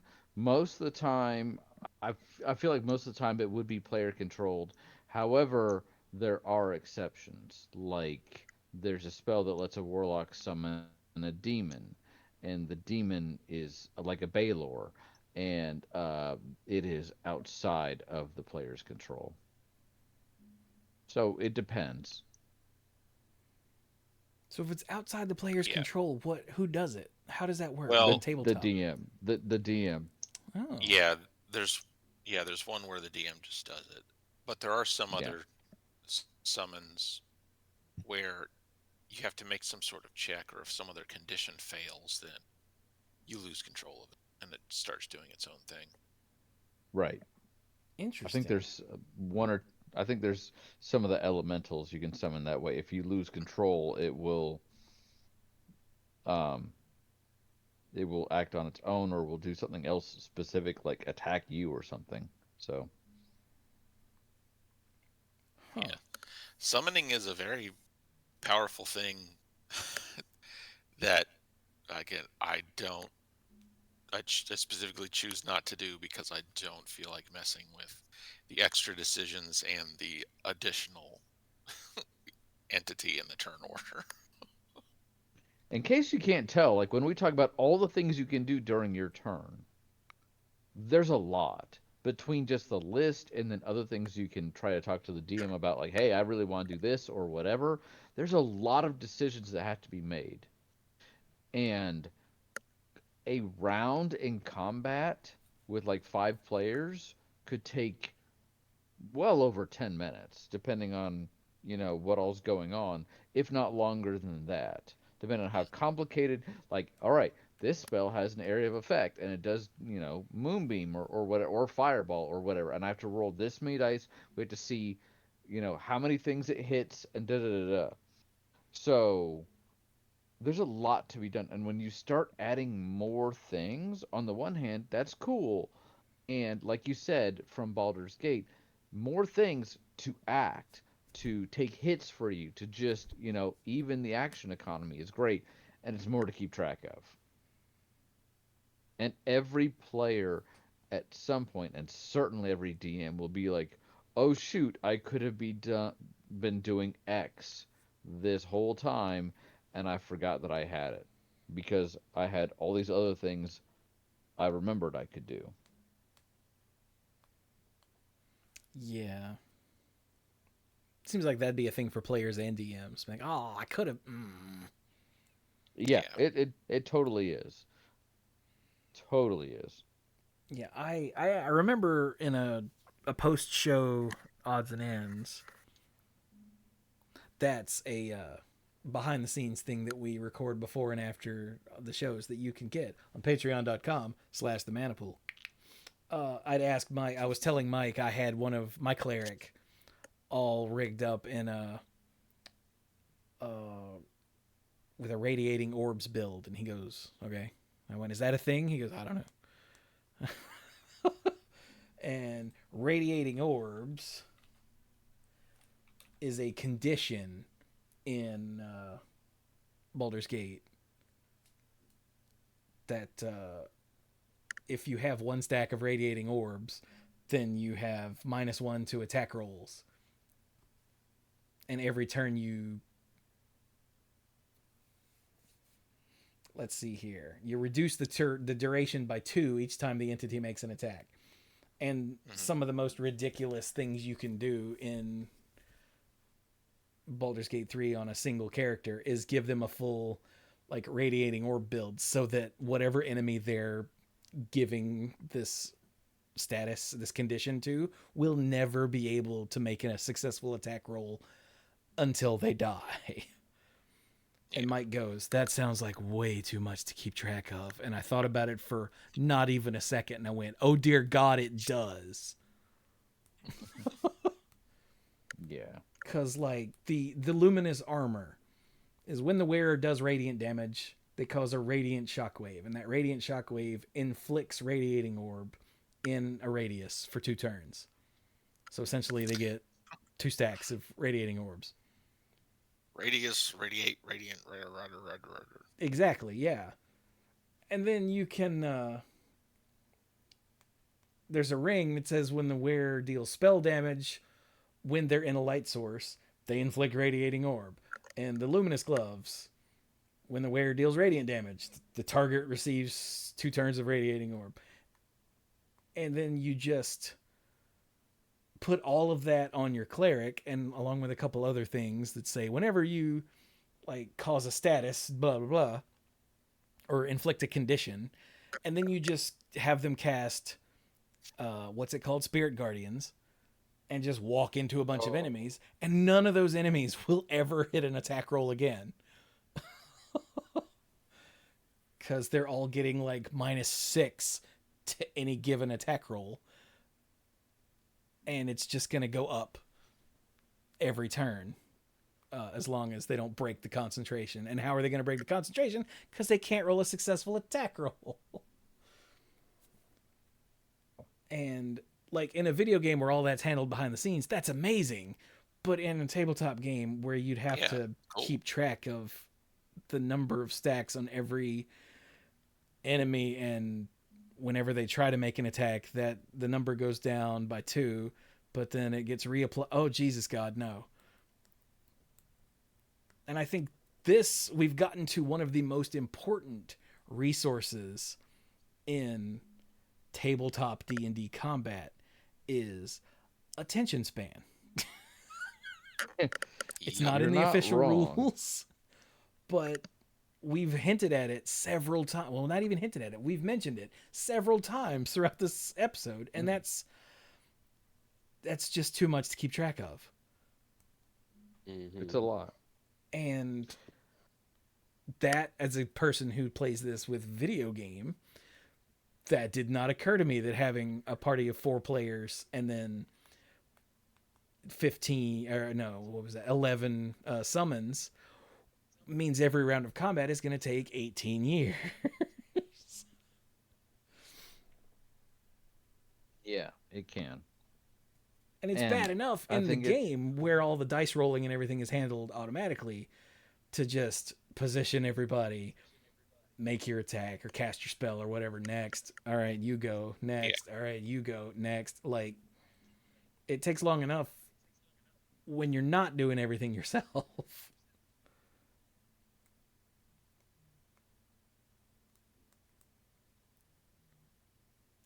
Fascinating. I did have one last player resource that for combat, other than attention spans, although I definitely agree with that. And I think something that's I can tell the more experienced players at the table are usually the ones, no offense to Sam, she's come a long way, but she still needs to work on this a little bit, is thinking about your turn before it's your turn.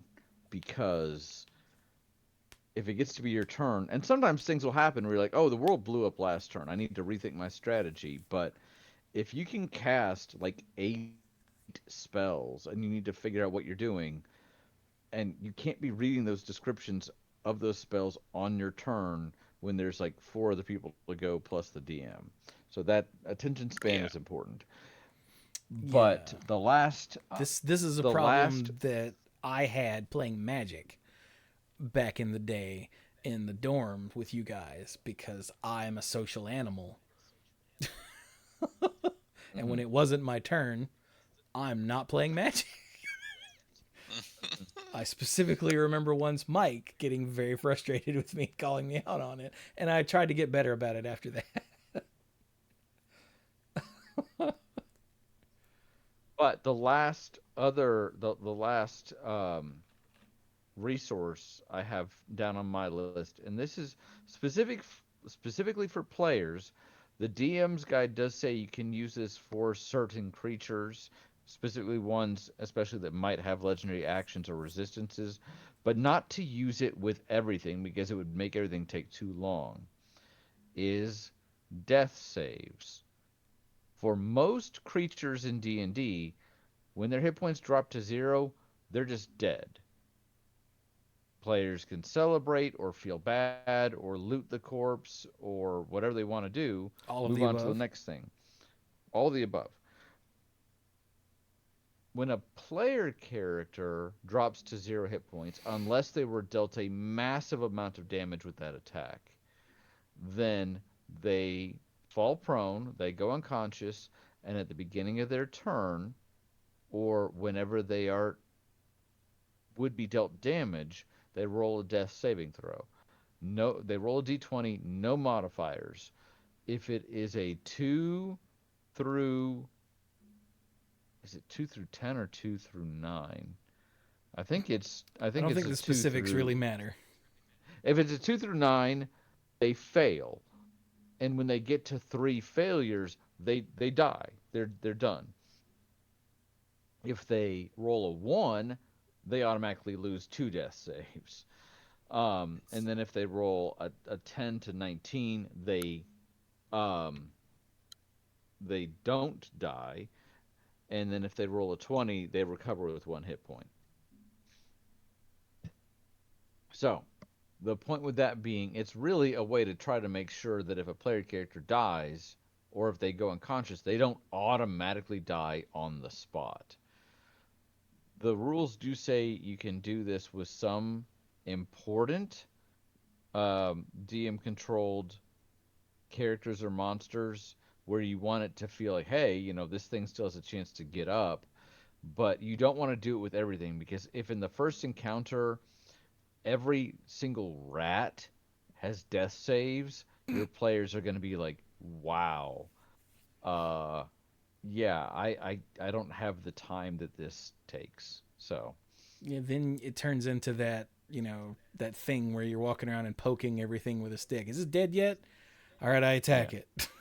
It's already dead. No, yeah, it's pretty still much. dying. What?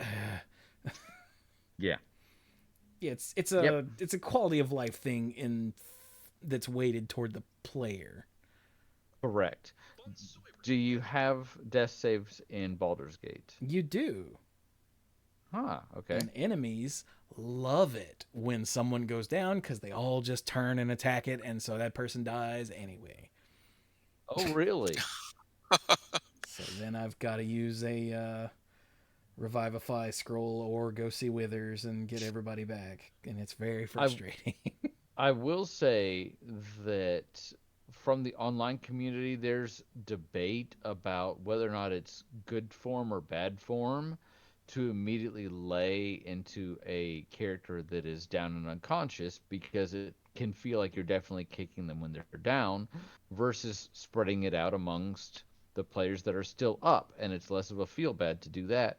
And the answer that I have really relied on is eh, what would that creature, monster, or enemy do? Would that one be like, all right, this guy is down, these are up, I need to take them out as well because they might hurt me? Or are they the Ravager, like, you know, go for the throat type? And so I think it's on a case by case basis. You you don't in real life when the DM is not a computer, the DM still has to answer to the players, and if the players feel like you are literally actually out to get them, the game shouldn't be the DM versus the players, like one wins and the other loses, but nor do you necessarily want to feel like you're coddling them. So it's very much a case by case basis. But nice to know that the monsters in Baldur's Gate, are very savage, I Oh guess. yeah, the DM behind the scenes is all about the dick moves. I've had a goblin. Rocks fall, everyone dies. I've had a goblin not disengage, run away from me, take an opportunity attack so that it could run around a corner and shoot a crossbow at a person who was laying there dying. And I was like, bro, like, Hey. like what are we even doing here?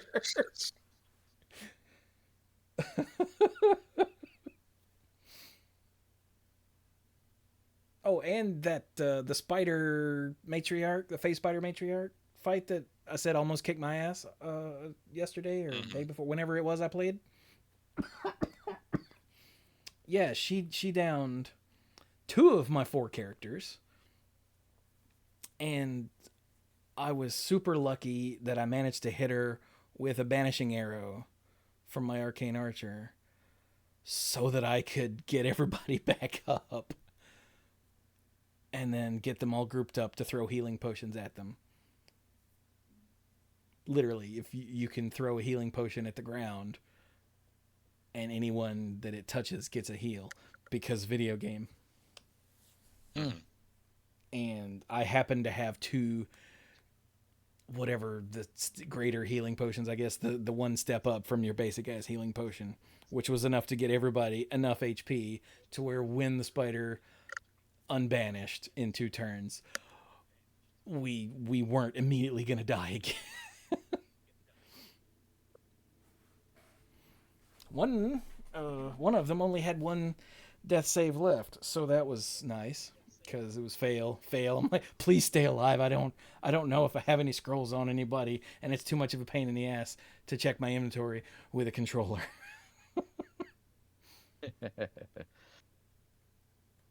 Please don't die. Please don't die.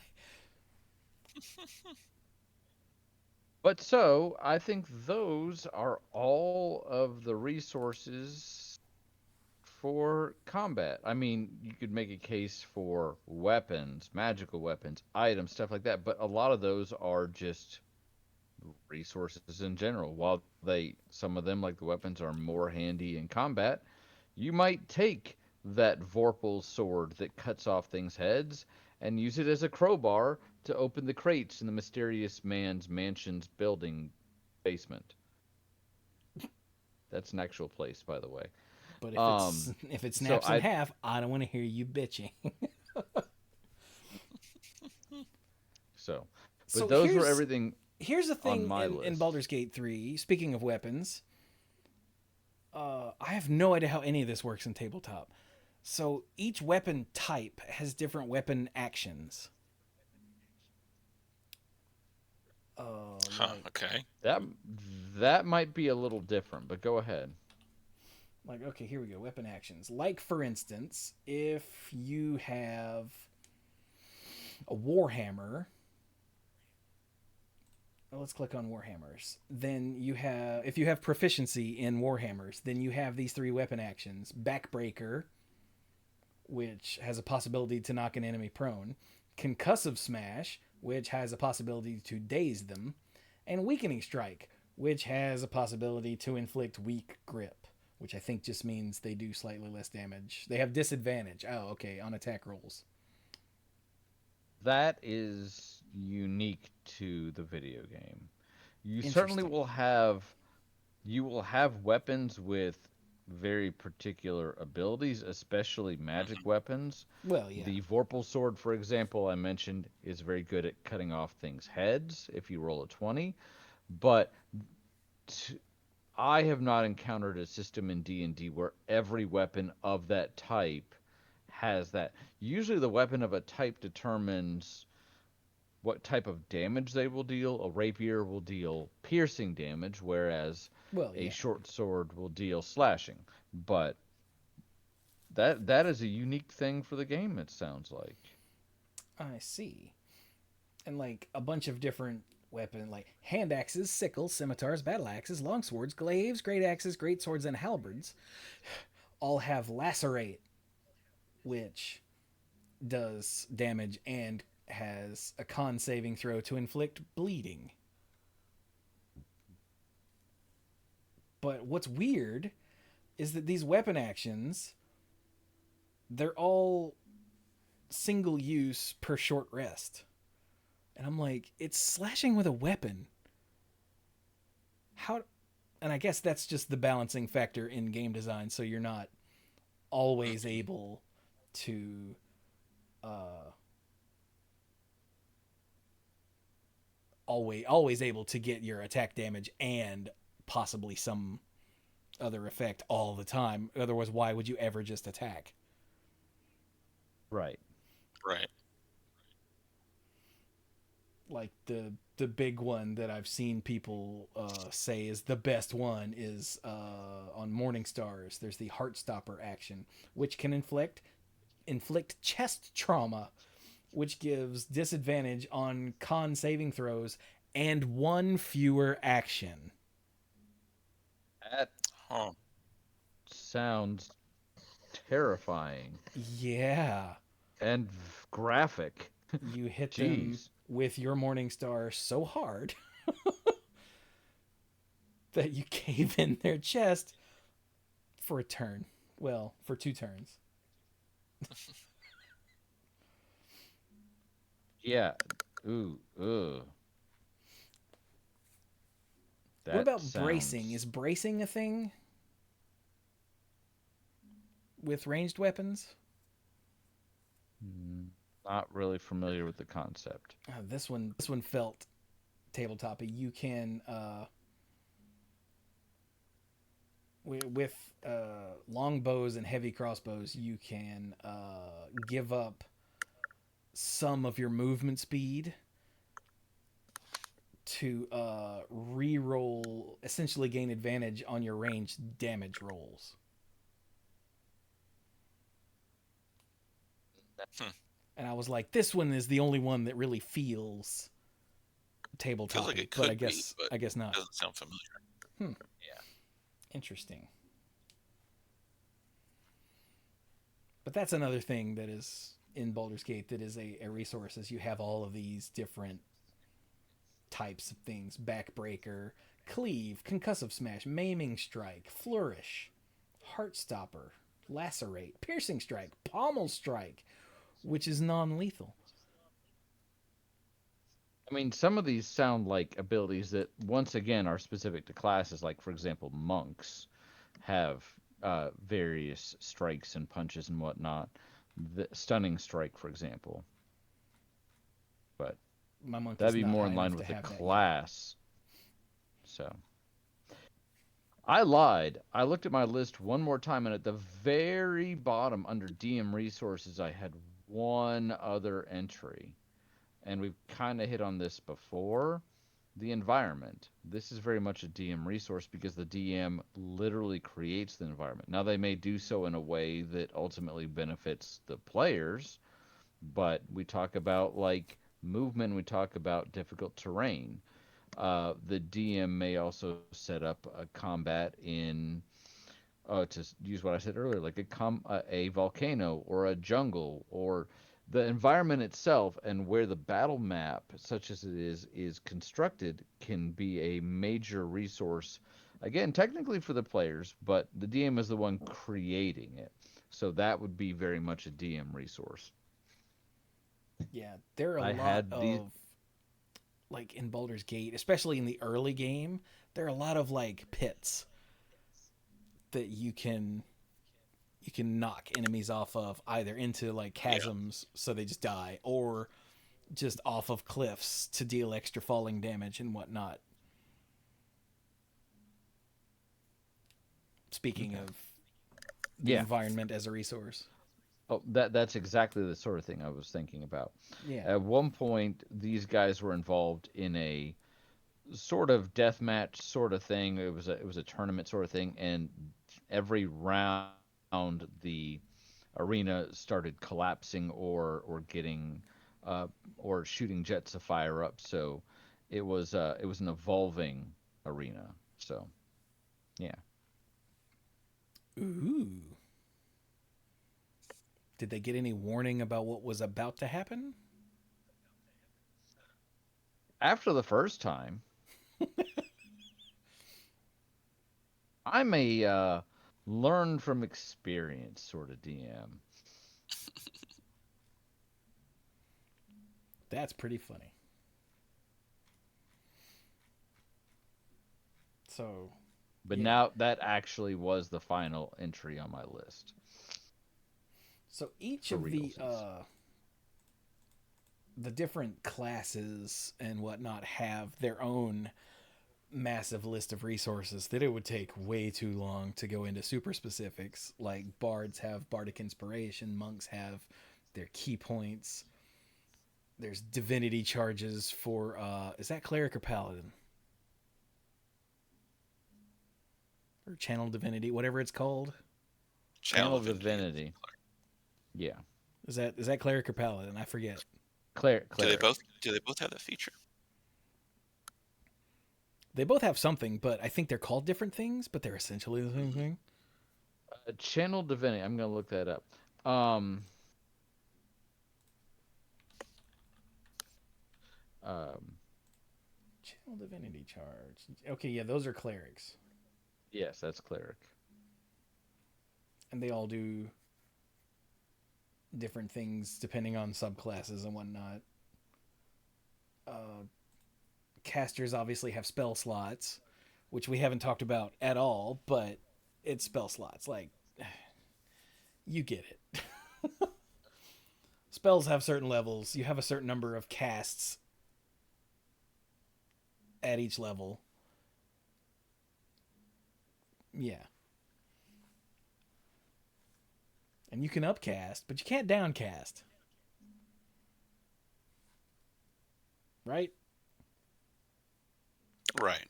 Okay. Yes. It Yeah. took me a second to realize. Yeah, downcast. Yeah. Yes. You can cast a level 1 spell with a level 2 spell slot, and sometimes that'll like do more damage or a bigger area or something. And other times it won't make a Yes. difference. But you can't Yes. cast a level 2 spell with a level 1 slot. That's not how that works. Correct.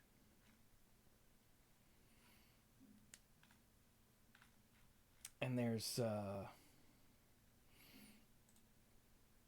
oh god, there's all kinds. Like every class it seems has its own thing that it can do. Like I mentioned sorcery points for sorcerers earlier. There's what do wizards get other than spell slots? Do wizards have a resource?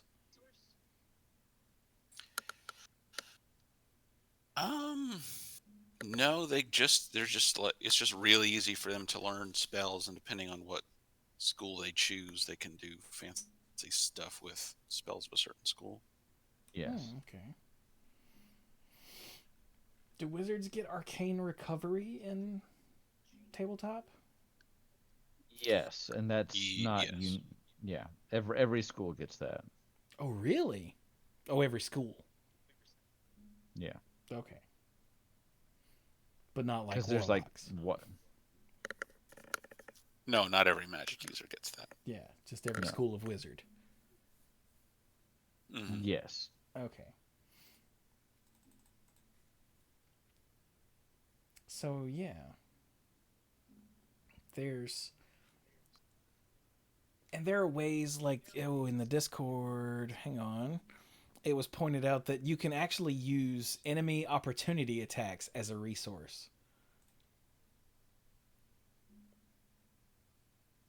Which hadn't occurred to me, but I've done it so often in Baldur's Gate 3 is To like bait them out of using a reaction for something else. yeah, like I need to get my squishy character over there, but they can't get over there Mhm. because that guy will take a swing and lop their head off. So I'll have like my barbarian run up and then run away to bait out the reaction, and then my squishy character can run past them. Okay. That makes sense. Yeah. So Yeah, trying like to that's figure that's trying the to thing I figure out hadn't what the it hadn't occurred to me, but I do it all the time. And when Mycroft mentioned it in the Discord, I was like, I do that. trying to figure out what the enemy's options are. Like we talked about earlier about trying to burn through when an opponent clearly has legendary resistances, you're like, all right, we have to get through these first. Then we can Mhm. polymorph. So Yeah. ALK Alters pointed out generally you want to be using your action economy to the fullest, but D&D makes this difficult sometimes by limiting your options for bonus actions slash reactions. True. As movement is a discrete action you get every turn, you can also use it to your advantage by moving in and out of position, manipulating range, spreading out of disadvantageous positioning, lines, 20-foot bursts, etc. If your DM is super particular about cover, this is useful too. And another way to win honor mode that I've seen a lot is to cheese the game using darkness. So you get a warlock, and you take Mike. What's the warlock invocation? Devil's Sight. Devil's Sight, yeah, where you can see in magical darkness. Yeah, and you cast darkness on yourself, so enemies can't hit you with ranged attacks, and if they try to get in close, they're what does blindness give you? They're disadvantage on attacks. Disadvantage, yeah. And then you just sit in the darkness and pick them all off, and they can't hurt you. And I'm like, Mike's warlock has had Devil's Sight since level 4 or something, and I have literally, it hasn't changed the campaign completely, but I won't say that it hasn't changed the campaign completely, because I know I can't use this as a trick. Or if I'm doing this, no one but Snake, Mike's character, can see what's going on inside. So yeah, it's kind of ridiculous. which could be useful in its own way to only have one character aware of what's going on. Oh sure, and it's definitely got some narrative potential, but it also, there are things I can and can't do, or I have to at least take it into account. But also not just the Devil's Sight, but also having a character stand in the darkness cloud, pop out, do a ranged attack, and then pop back into darkness where it's safe. I think that sort of thing is what ALK Alters is talking about, using your movement as a way other than just to get to someone to hit them. Yeah. Yeah, because in this version of the rules, you can spend movement in pieces at any point during your turn, which hasn't been the case in every single version of the rules. So yeah, that's Ooh, that sounds awful. Having to decide, that's too XCOM for a game as open ended as D&D. It seems that having to either use all of your motion at once to get in and then do stuff, and then that's where you live now. That seems like a feels bad man. yeah, it's clunky. And to be honest, I don't really know how it worked in first, second, or third edition, because at that time when I was playing with my friends, we weren't using a board. We weren't moving figures around. It didn't really matter. It was just like, okay, there's some goblins you're fighting now. It's like, oh no, goblins. And we didn't really worry about that. Are new goblins?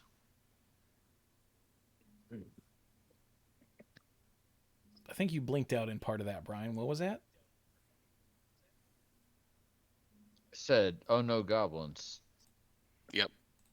Oh. Oh no, goblins. Okay then. Famous last words. Well, Dirk, you've been quiet. You got anything to add before we wrap it up?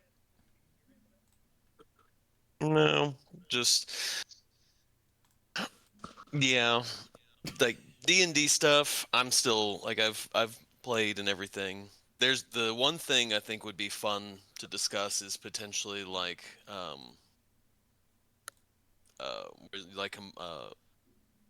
crossing over classes and everything. Like that's one thing I've been wanting to do. I started experimenting with Baldur's Gate 3 is I'm trying to get my wizard to be able to do 2 attacks, and so I've spec'd him in to the warrior, or sorry, fighter, trying to get like I just want him to be able to attack twice.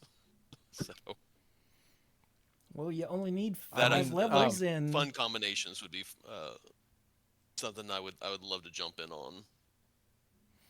I mean, dual classing or multi-classing is something that I told you guys at the very beginning of our campaign you're welcome to do, and then for this entire campaign everyone has stuck to a single class, which is absolutely fine, especially for a group that for the most part was newer and I was new. It's easier to see you're going to get further in that class than if you dilute it. Um, and it's less stuff to keep track of. But I think multi-classing is definitely a very interesting concept because that really allows you to make a very, very custom character beyond what you could do before. Oh yeah, my Karlak in my first playthrough was a barbarian and rogue multi-class, specifically a thief rogue because then she got an extra bonus action, so she could rage, Right. throw something because she was a thrower. She could frenzy, I guess, not rage, frenzy rage, throw something, and then use whatever the frenzied throw, I guess it's called, bonus action to throw something else. And then, once she hit the extra attack, she could throw two things. So she was doing the turn she raged, she could do 3 throws in a turn. And the turn she didn't rage, she could do 4 throws in a turn, which was no wait. No, just 3. Sorry. Uh-huh. Because the frenzy throw, I don't think you can do that twice in a turn.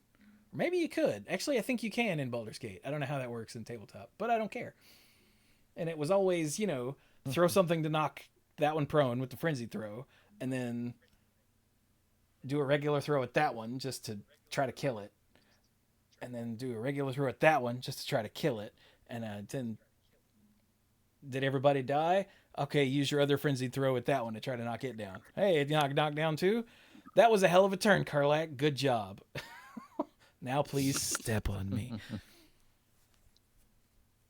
So now I've killed 2 smaller enemies and knocked down 2 bigger enemies. So now they can't get to me because they have to use half of their movement to stand up.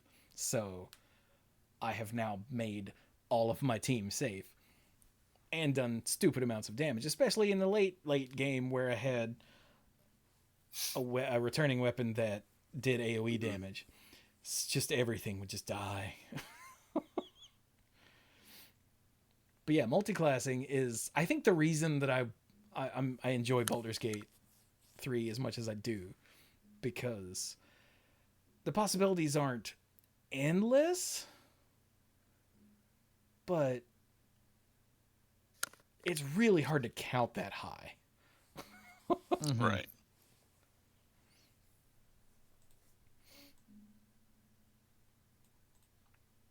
And This has been a great discussion. it has, yeah. So if Well, we do want to talk multiclassing in the future, I don't think that would be a supply lines episode, although it might be because you only It's a get feature. so many levels, and every time that you split or every time that you add a class from or add a level from a different class, that's a class from or a level from your main class you're not getting. Correct. So like you in Baldur's Gate 3, for instance, you only get to level 12. That's the max without mods. Which means if you want 3 attacks, you have to take 11 with fighter or 10 with druid. Uh-huh. Is that might just be moon druid. I can't remember, but so if your goal is to get the 3 attacks, improved extra attack, you you don't have any wiggle room. Well, you don't have much wiggle room. But like especially once they added Hexblade Warlock, where you can tie your attack to your charisma. Oh my god, dude! Paladins got stupid good once you could dump strength. All right, well, I need to go to bed, guys. But yeah, we should stop this. So, what you got? Any final thoughts then, Dirk? No, I'm just looking forward to seeing what happens next with this. We had our swim meet um, yesterday, and people swam. Wasn't as great. We were at a pool where the deep end, like the turn at the end, was very shallow. So, like literally nobody got better times. Even the opposing teams didn't get better times than what they've had in the past. So That's it awkward. was not a great night for anybody with that regard. But with that, I'm going to bed because I got to get up at 4:30 in the morning. Oh dear God. Good night. So good night, everybody. Good night, Dirk. Good night. Yeah, I think he was trying to go for like the last 5 minutes. So 4:30 is not Uh, getting but- up time. 4:30 is waking up on the couch and staggering to bedtime. I don't have to be up as early as him, but I have to be up about an hour after he does. So, for my final thought, I had something. Oh yeah. So I've been trying to finish hard mode on Final Fantasy VII Rebirth, and I finally beat the last boss of Chapter 12 after wanting to pull my hair out. I don't have much hair left, guys, but I will say when I beat it, it definitely felt like an achievement. Mhm. The first, I don't know, dozen times, I'm like, I can't predict what this boss is going to do, and I was just trying to randomly dodge out of the way because this boss has so many attacks that feel unblockable. And toward the end, only when I was really actually understanding what I was supposed to do did I go, oh.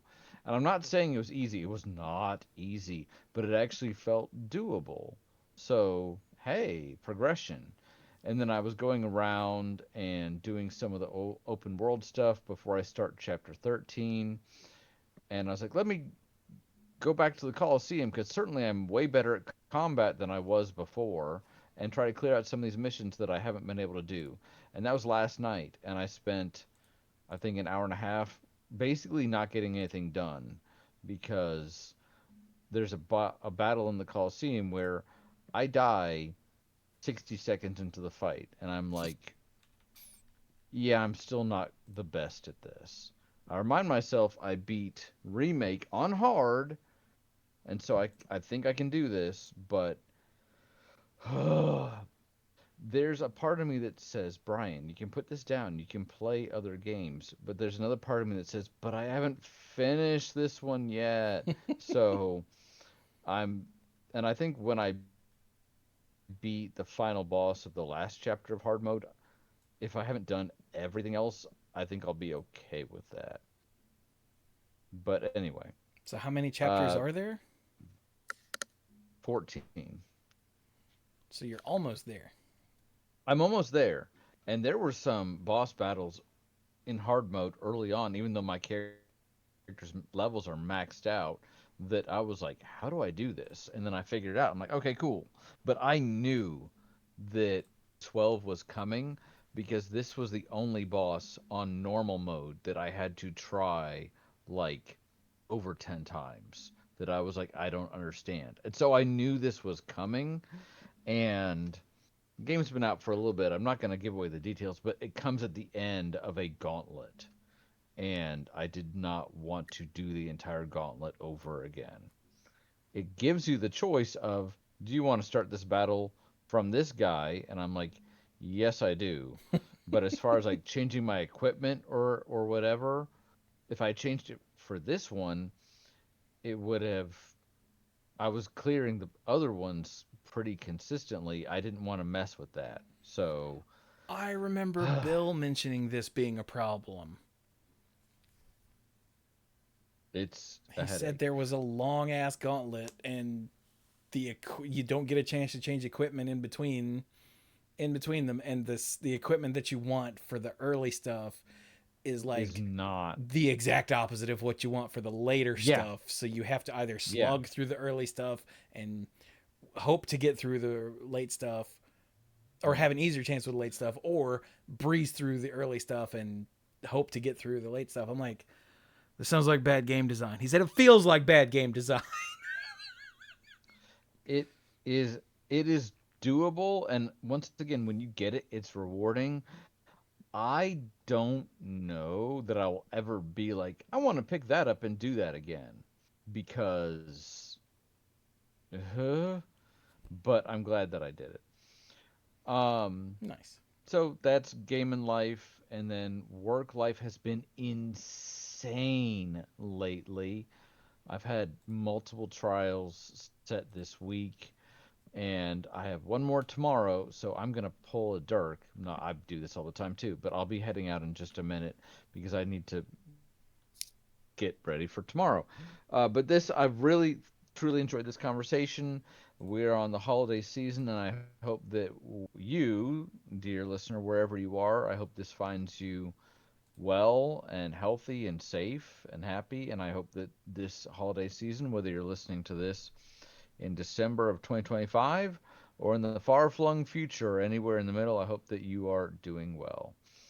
And with that, I will sign off and I will talk to you guys later. Yeah, night B. Good night. It does feel good when fighting a boss and it just clicks. Yeah. Like, I finally beat the Vow of Rivals version of the final boss in Hades 2. And it was only my third attempt, but like my first attempt was like a week and a half ago or something. And it turns out I got pretty far. Uh-huh. Because the final boss of the surface run roars so loud that the health bar shatters. So you don't know. Like every other boss in the game, you can see a health bar. But the gimmick here is you don't know. But he's got things that'll happen, at 25% health he does this, at 50% he does Right. this. And I made it past the 75% my first attempt and then just died because it was the first time I'd ever been there, and the hard mode, the Valve Rivals is hard mode. Yeah. And it turns out the final boss from the underworld path shows up and helps. And he's you can't hurt him. You can only hurt the big guy. Mm-hmm. But he's just there causing more chaos and more things to get in the way and more damage, and everything hurts so much. And so the second time I did it, which was my first attempt on the stream that day or that night, I made it to about the same place and died, but I could see what the attacks did. And like I already know how all of his moves work in regular mode and can get through his fight pretty easily most of the time at this point. Yeah. But in Rivals mode, like, he's got a thing where his tongue shoots a laser beam and it sweeps across the board, and at later stages it sweeps and then sweeps back the other way real quick. And I know those, so when he would do those, I would be ha. But in Rivals mode, he's got one where his tongue slams on the ground and causes 2 shockwaves to come out. And for some reason, the second shockwave hit me every single time. And so I lost all of my death defies that I had left, my lives essentially, and just died. And I was like, okay, I'm gonna run that back. I'm gonna do it again. I'm gonna get my favorite weapon, which is the twin blades for anyone who's played Hades 2. And I'm like, I'm gonna make this work. And I don't think I might have lost one of my lives. Like I lost more. I took more damage from the second boss than I did the final boss. Maybe not more damage, but I definitely lost a life to her, and I did not lose, I don't think, a life to. I don't want to say who the final boss is, so that's why I keep saying the final boss. But I don't think I lost a life to him at all. If I did, it was 1. So like, I definitely lost more to the third Rivals boss, who beat the crap out of me. But I could see the matrix, you know. I was like, okay, Right. when this happens, I need to be here. And then and when I won, it felt like skill rather than the one time that I beat the hard mode of the final boss going down, it was luck. I had 4 lives. I lost them all. Yeah. And then when I won, I was at 7.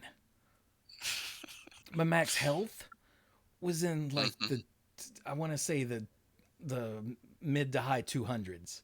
I was at 7 on my last life, Mike, when he just died, and he died off screen. Like, I don't know if it was the dots or the thing I'd summoned, it was probably a combination of the two. But No more dots. he was not on the screen when he died, and I looked at my health bar and it said 7, and I went.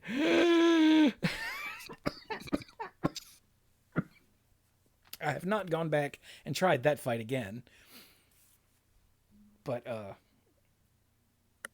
and that was I beat him on my second attempt. Through, like I said, just luck. It was not skill. It was luck. I should have died. But when I beat the final boss on the surface route on hard mode, it was skill. I knew what I was doing, and it felt so good. And after you win, then he does a thing, and I was like, oh, you son of a... Because you didn't win. You just thought you won. There's more. Right. But I got through that, too. And that part was actually fun and not as challenging as I was expecting. Because he kept doing his various tongue moves.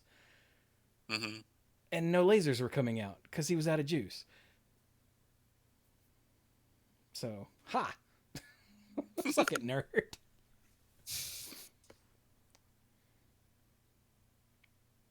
Anyway, so yeah, I've beaten all the bosses on hard mode on Hades 2, and it feels good, man. That's awesome. And while I'm talking, I've been streaming Hades 2 and Still Tales and Tactics, that single player auto battler. That I've spoken about in the past. I've been playing it. I've done most of the like achievement hunting that there is to do that isn't just win harder. And so I've been doing the challenge climbs, which if you've played Slay the Spire, it's the Ascensions, essentially, where it adds a bunch of modifiers that make things more difficult. And I got past 5. And it took me an entire stream. I think I died 3 times. And finally won a run on Challenge Climb 5. Mike, it goes to 20. Yeah. Oh, wow. Well, it goes to 15, and then it's got brutal 1, 2, 3, 4, 5. Yeah. And I'm like, I don't know if I'm gonna get all of the achievements for this game.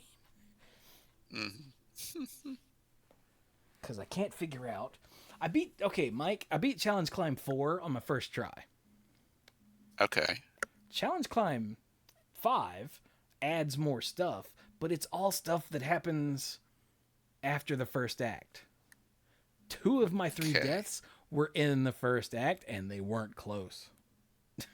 It's not like I barely lost. No, I got smashed.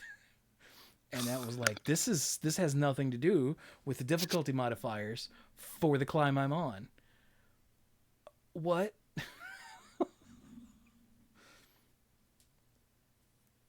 So, yeah, Mhm. I guess I got lucky. I have no idea. I got to a fight that should have been easy, and my team died, and I went, what? It was like the third or fourth battle.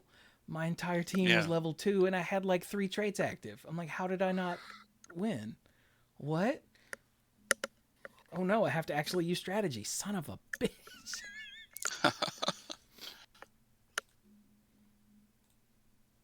So yeah, that's been fun. Here soon, dear listeners. Hopefully, I'll start that before the end of the year. I'm gonna play through 3 ninja games that came out in 2025. Ninja 5.0, Ninja Gaiden Ragebound, and Shinobi Art of Vengeance. They're all 2D ninja platformers. And I'm going to play them all on stream and do some comparisons. So come hang out. I stream on twitch.tv/the Manipool. Hey, that's where we do this show live too. Oh my god. That's crazy.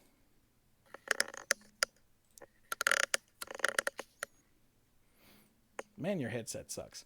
So, what? It seems louder today. I don't know why. I don't remember it being this bad. I don't know what's going on. I blame the white people. Probably. So, how about you there, Mike? What you got for final thought? Not much. I went back to double check on something, and I was a little wrong earlier.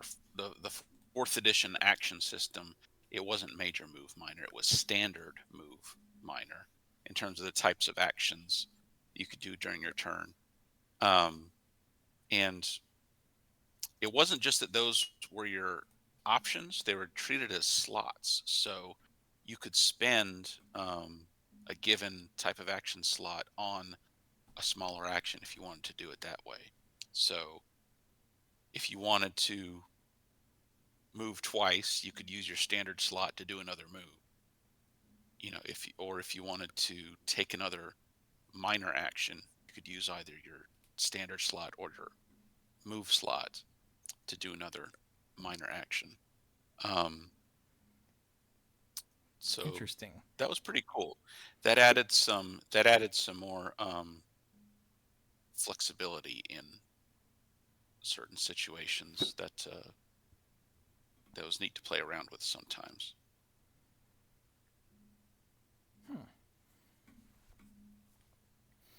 That sounds, excuse me, that sounds very XCOM. Yeah. Where, Yeah. You move, then you attack, and your turn's over. I feel like fourth edition felt very much more like a highly complex board game than it did, the type of role playing game that D&D had been in the past.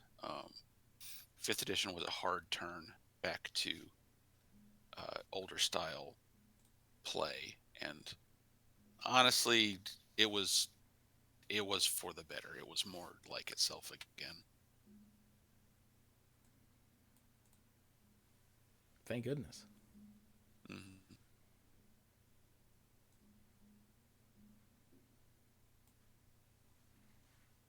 One thing we forgot to do before everybody started dipping out was actually talking about how this all worked from a game design perspective.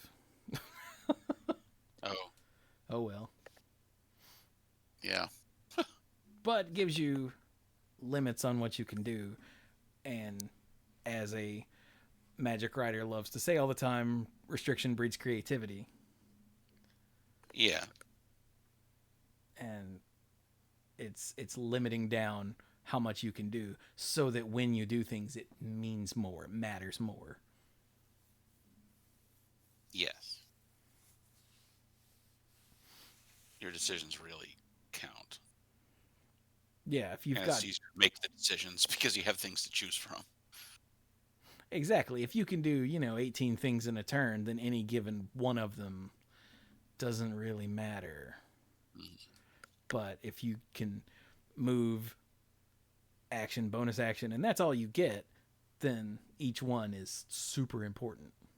Mhm. And oh my god, especially the move thing. I keep because I'm playing my second playthrough of Baldur's Gate 3 in the living room Uh-huh. on the Steam Deck with a controller. Uh-huh.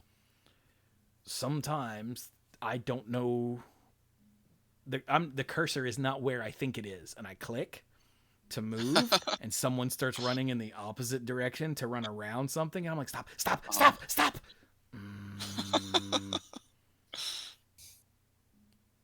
I look and I'm like, the cursor was on top of this wall, and I thought it was on the ground next to the wall.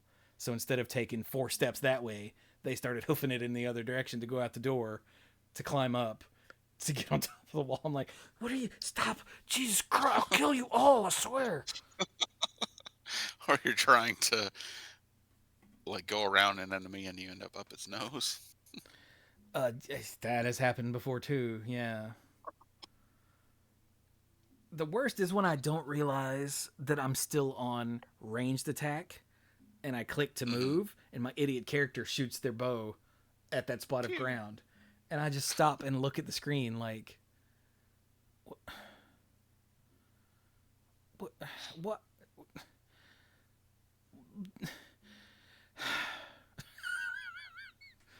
Like that shouldn't be a thing No. I can do. There's no reason ever to use my action to shoot at a random spot of ground in the middle of nothing.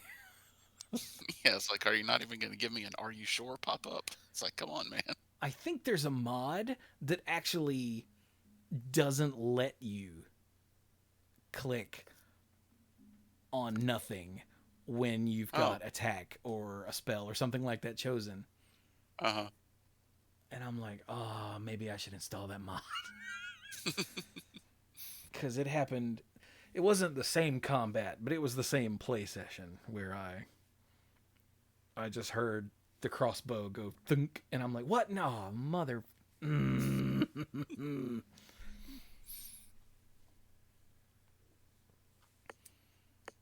Yeah. So the action economy is very important, especially when you blow some of it. Yep. Like I just used half of my movement to get back to where I started because I misclicked.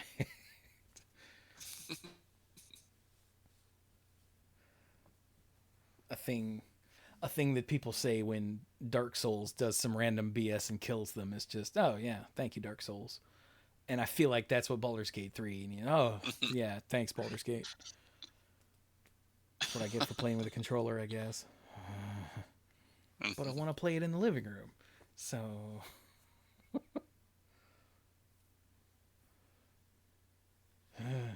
anyway, I'm glad that there's cloud saves so that I can open it up back here to screw with my inventory. Yeah.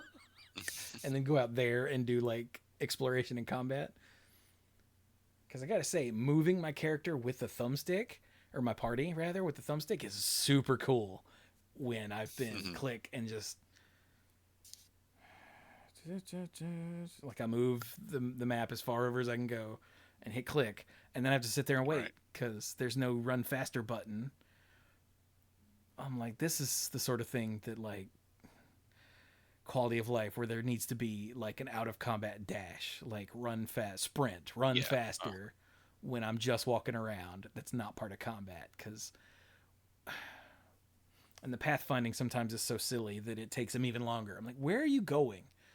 Like, why are you climbing up the ladder, running across and climbing down the ladder when you can just walk right here? Like, what is your pathfinding game? They're like, we'll get there. Give us a minute. Oh yeah, all right, guys. Anyway, now I'm just complaining about video games. So hey, you remember earlier when I mentioned Patreon? Yeah. Yeah.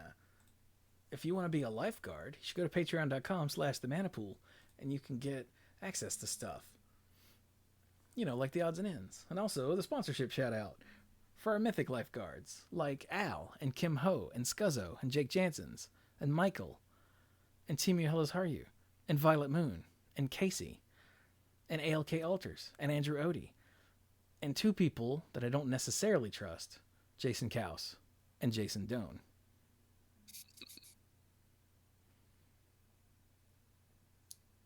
Just because of their name, not because of their character. I don't trust people named Jason. Right. But, yeah, with that, we'll be done. This was fun. Dirk wants to do an episode about multiclassing. We'll have to talk about that, because I don't know how you do an episode about multiclassing. If you have any ideas, dear listeners, about how to do an episode about it, by all means, let us know. Because that is such a broad topic that I don't even know. Yeah, he might have to explain that one to me.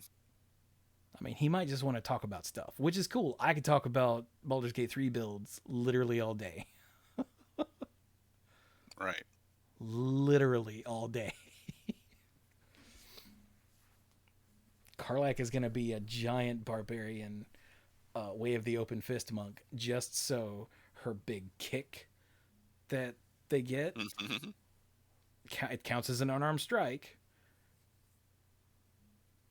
And I just want to be a monk that kicks people off cliff. I just want to, this is Sparta. Everybody I see, I don't think that's so wrong. Yeah, it sounds pretty good to me. Yeah. And then maybe she'll step on me. What? What are we talking about?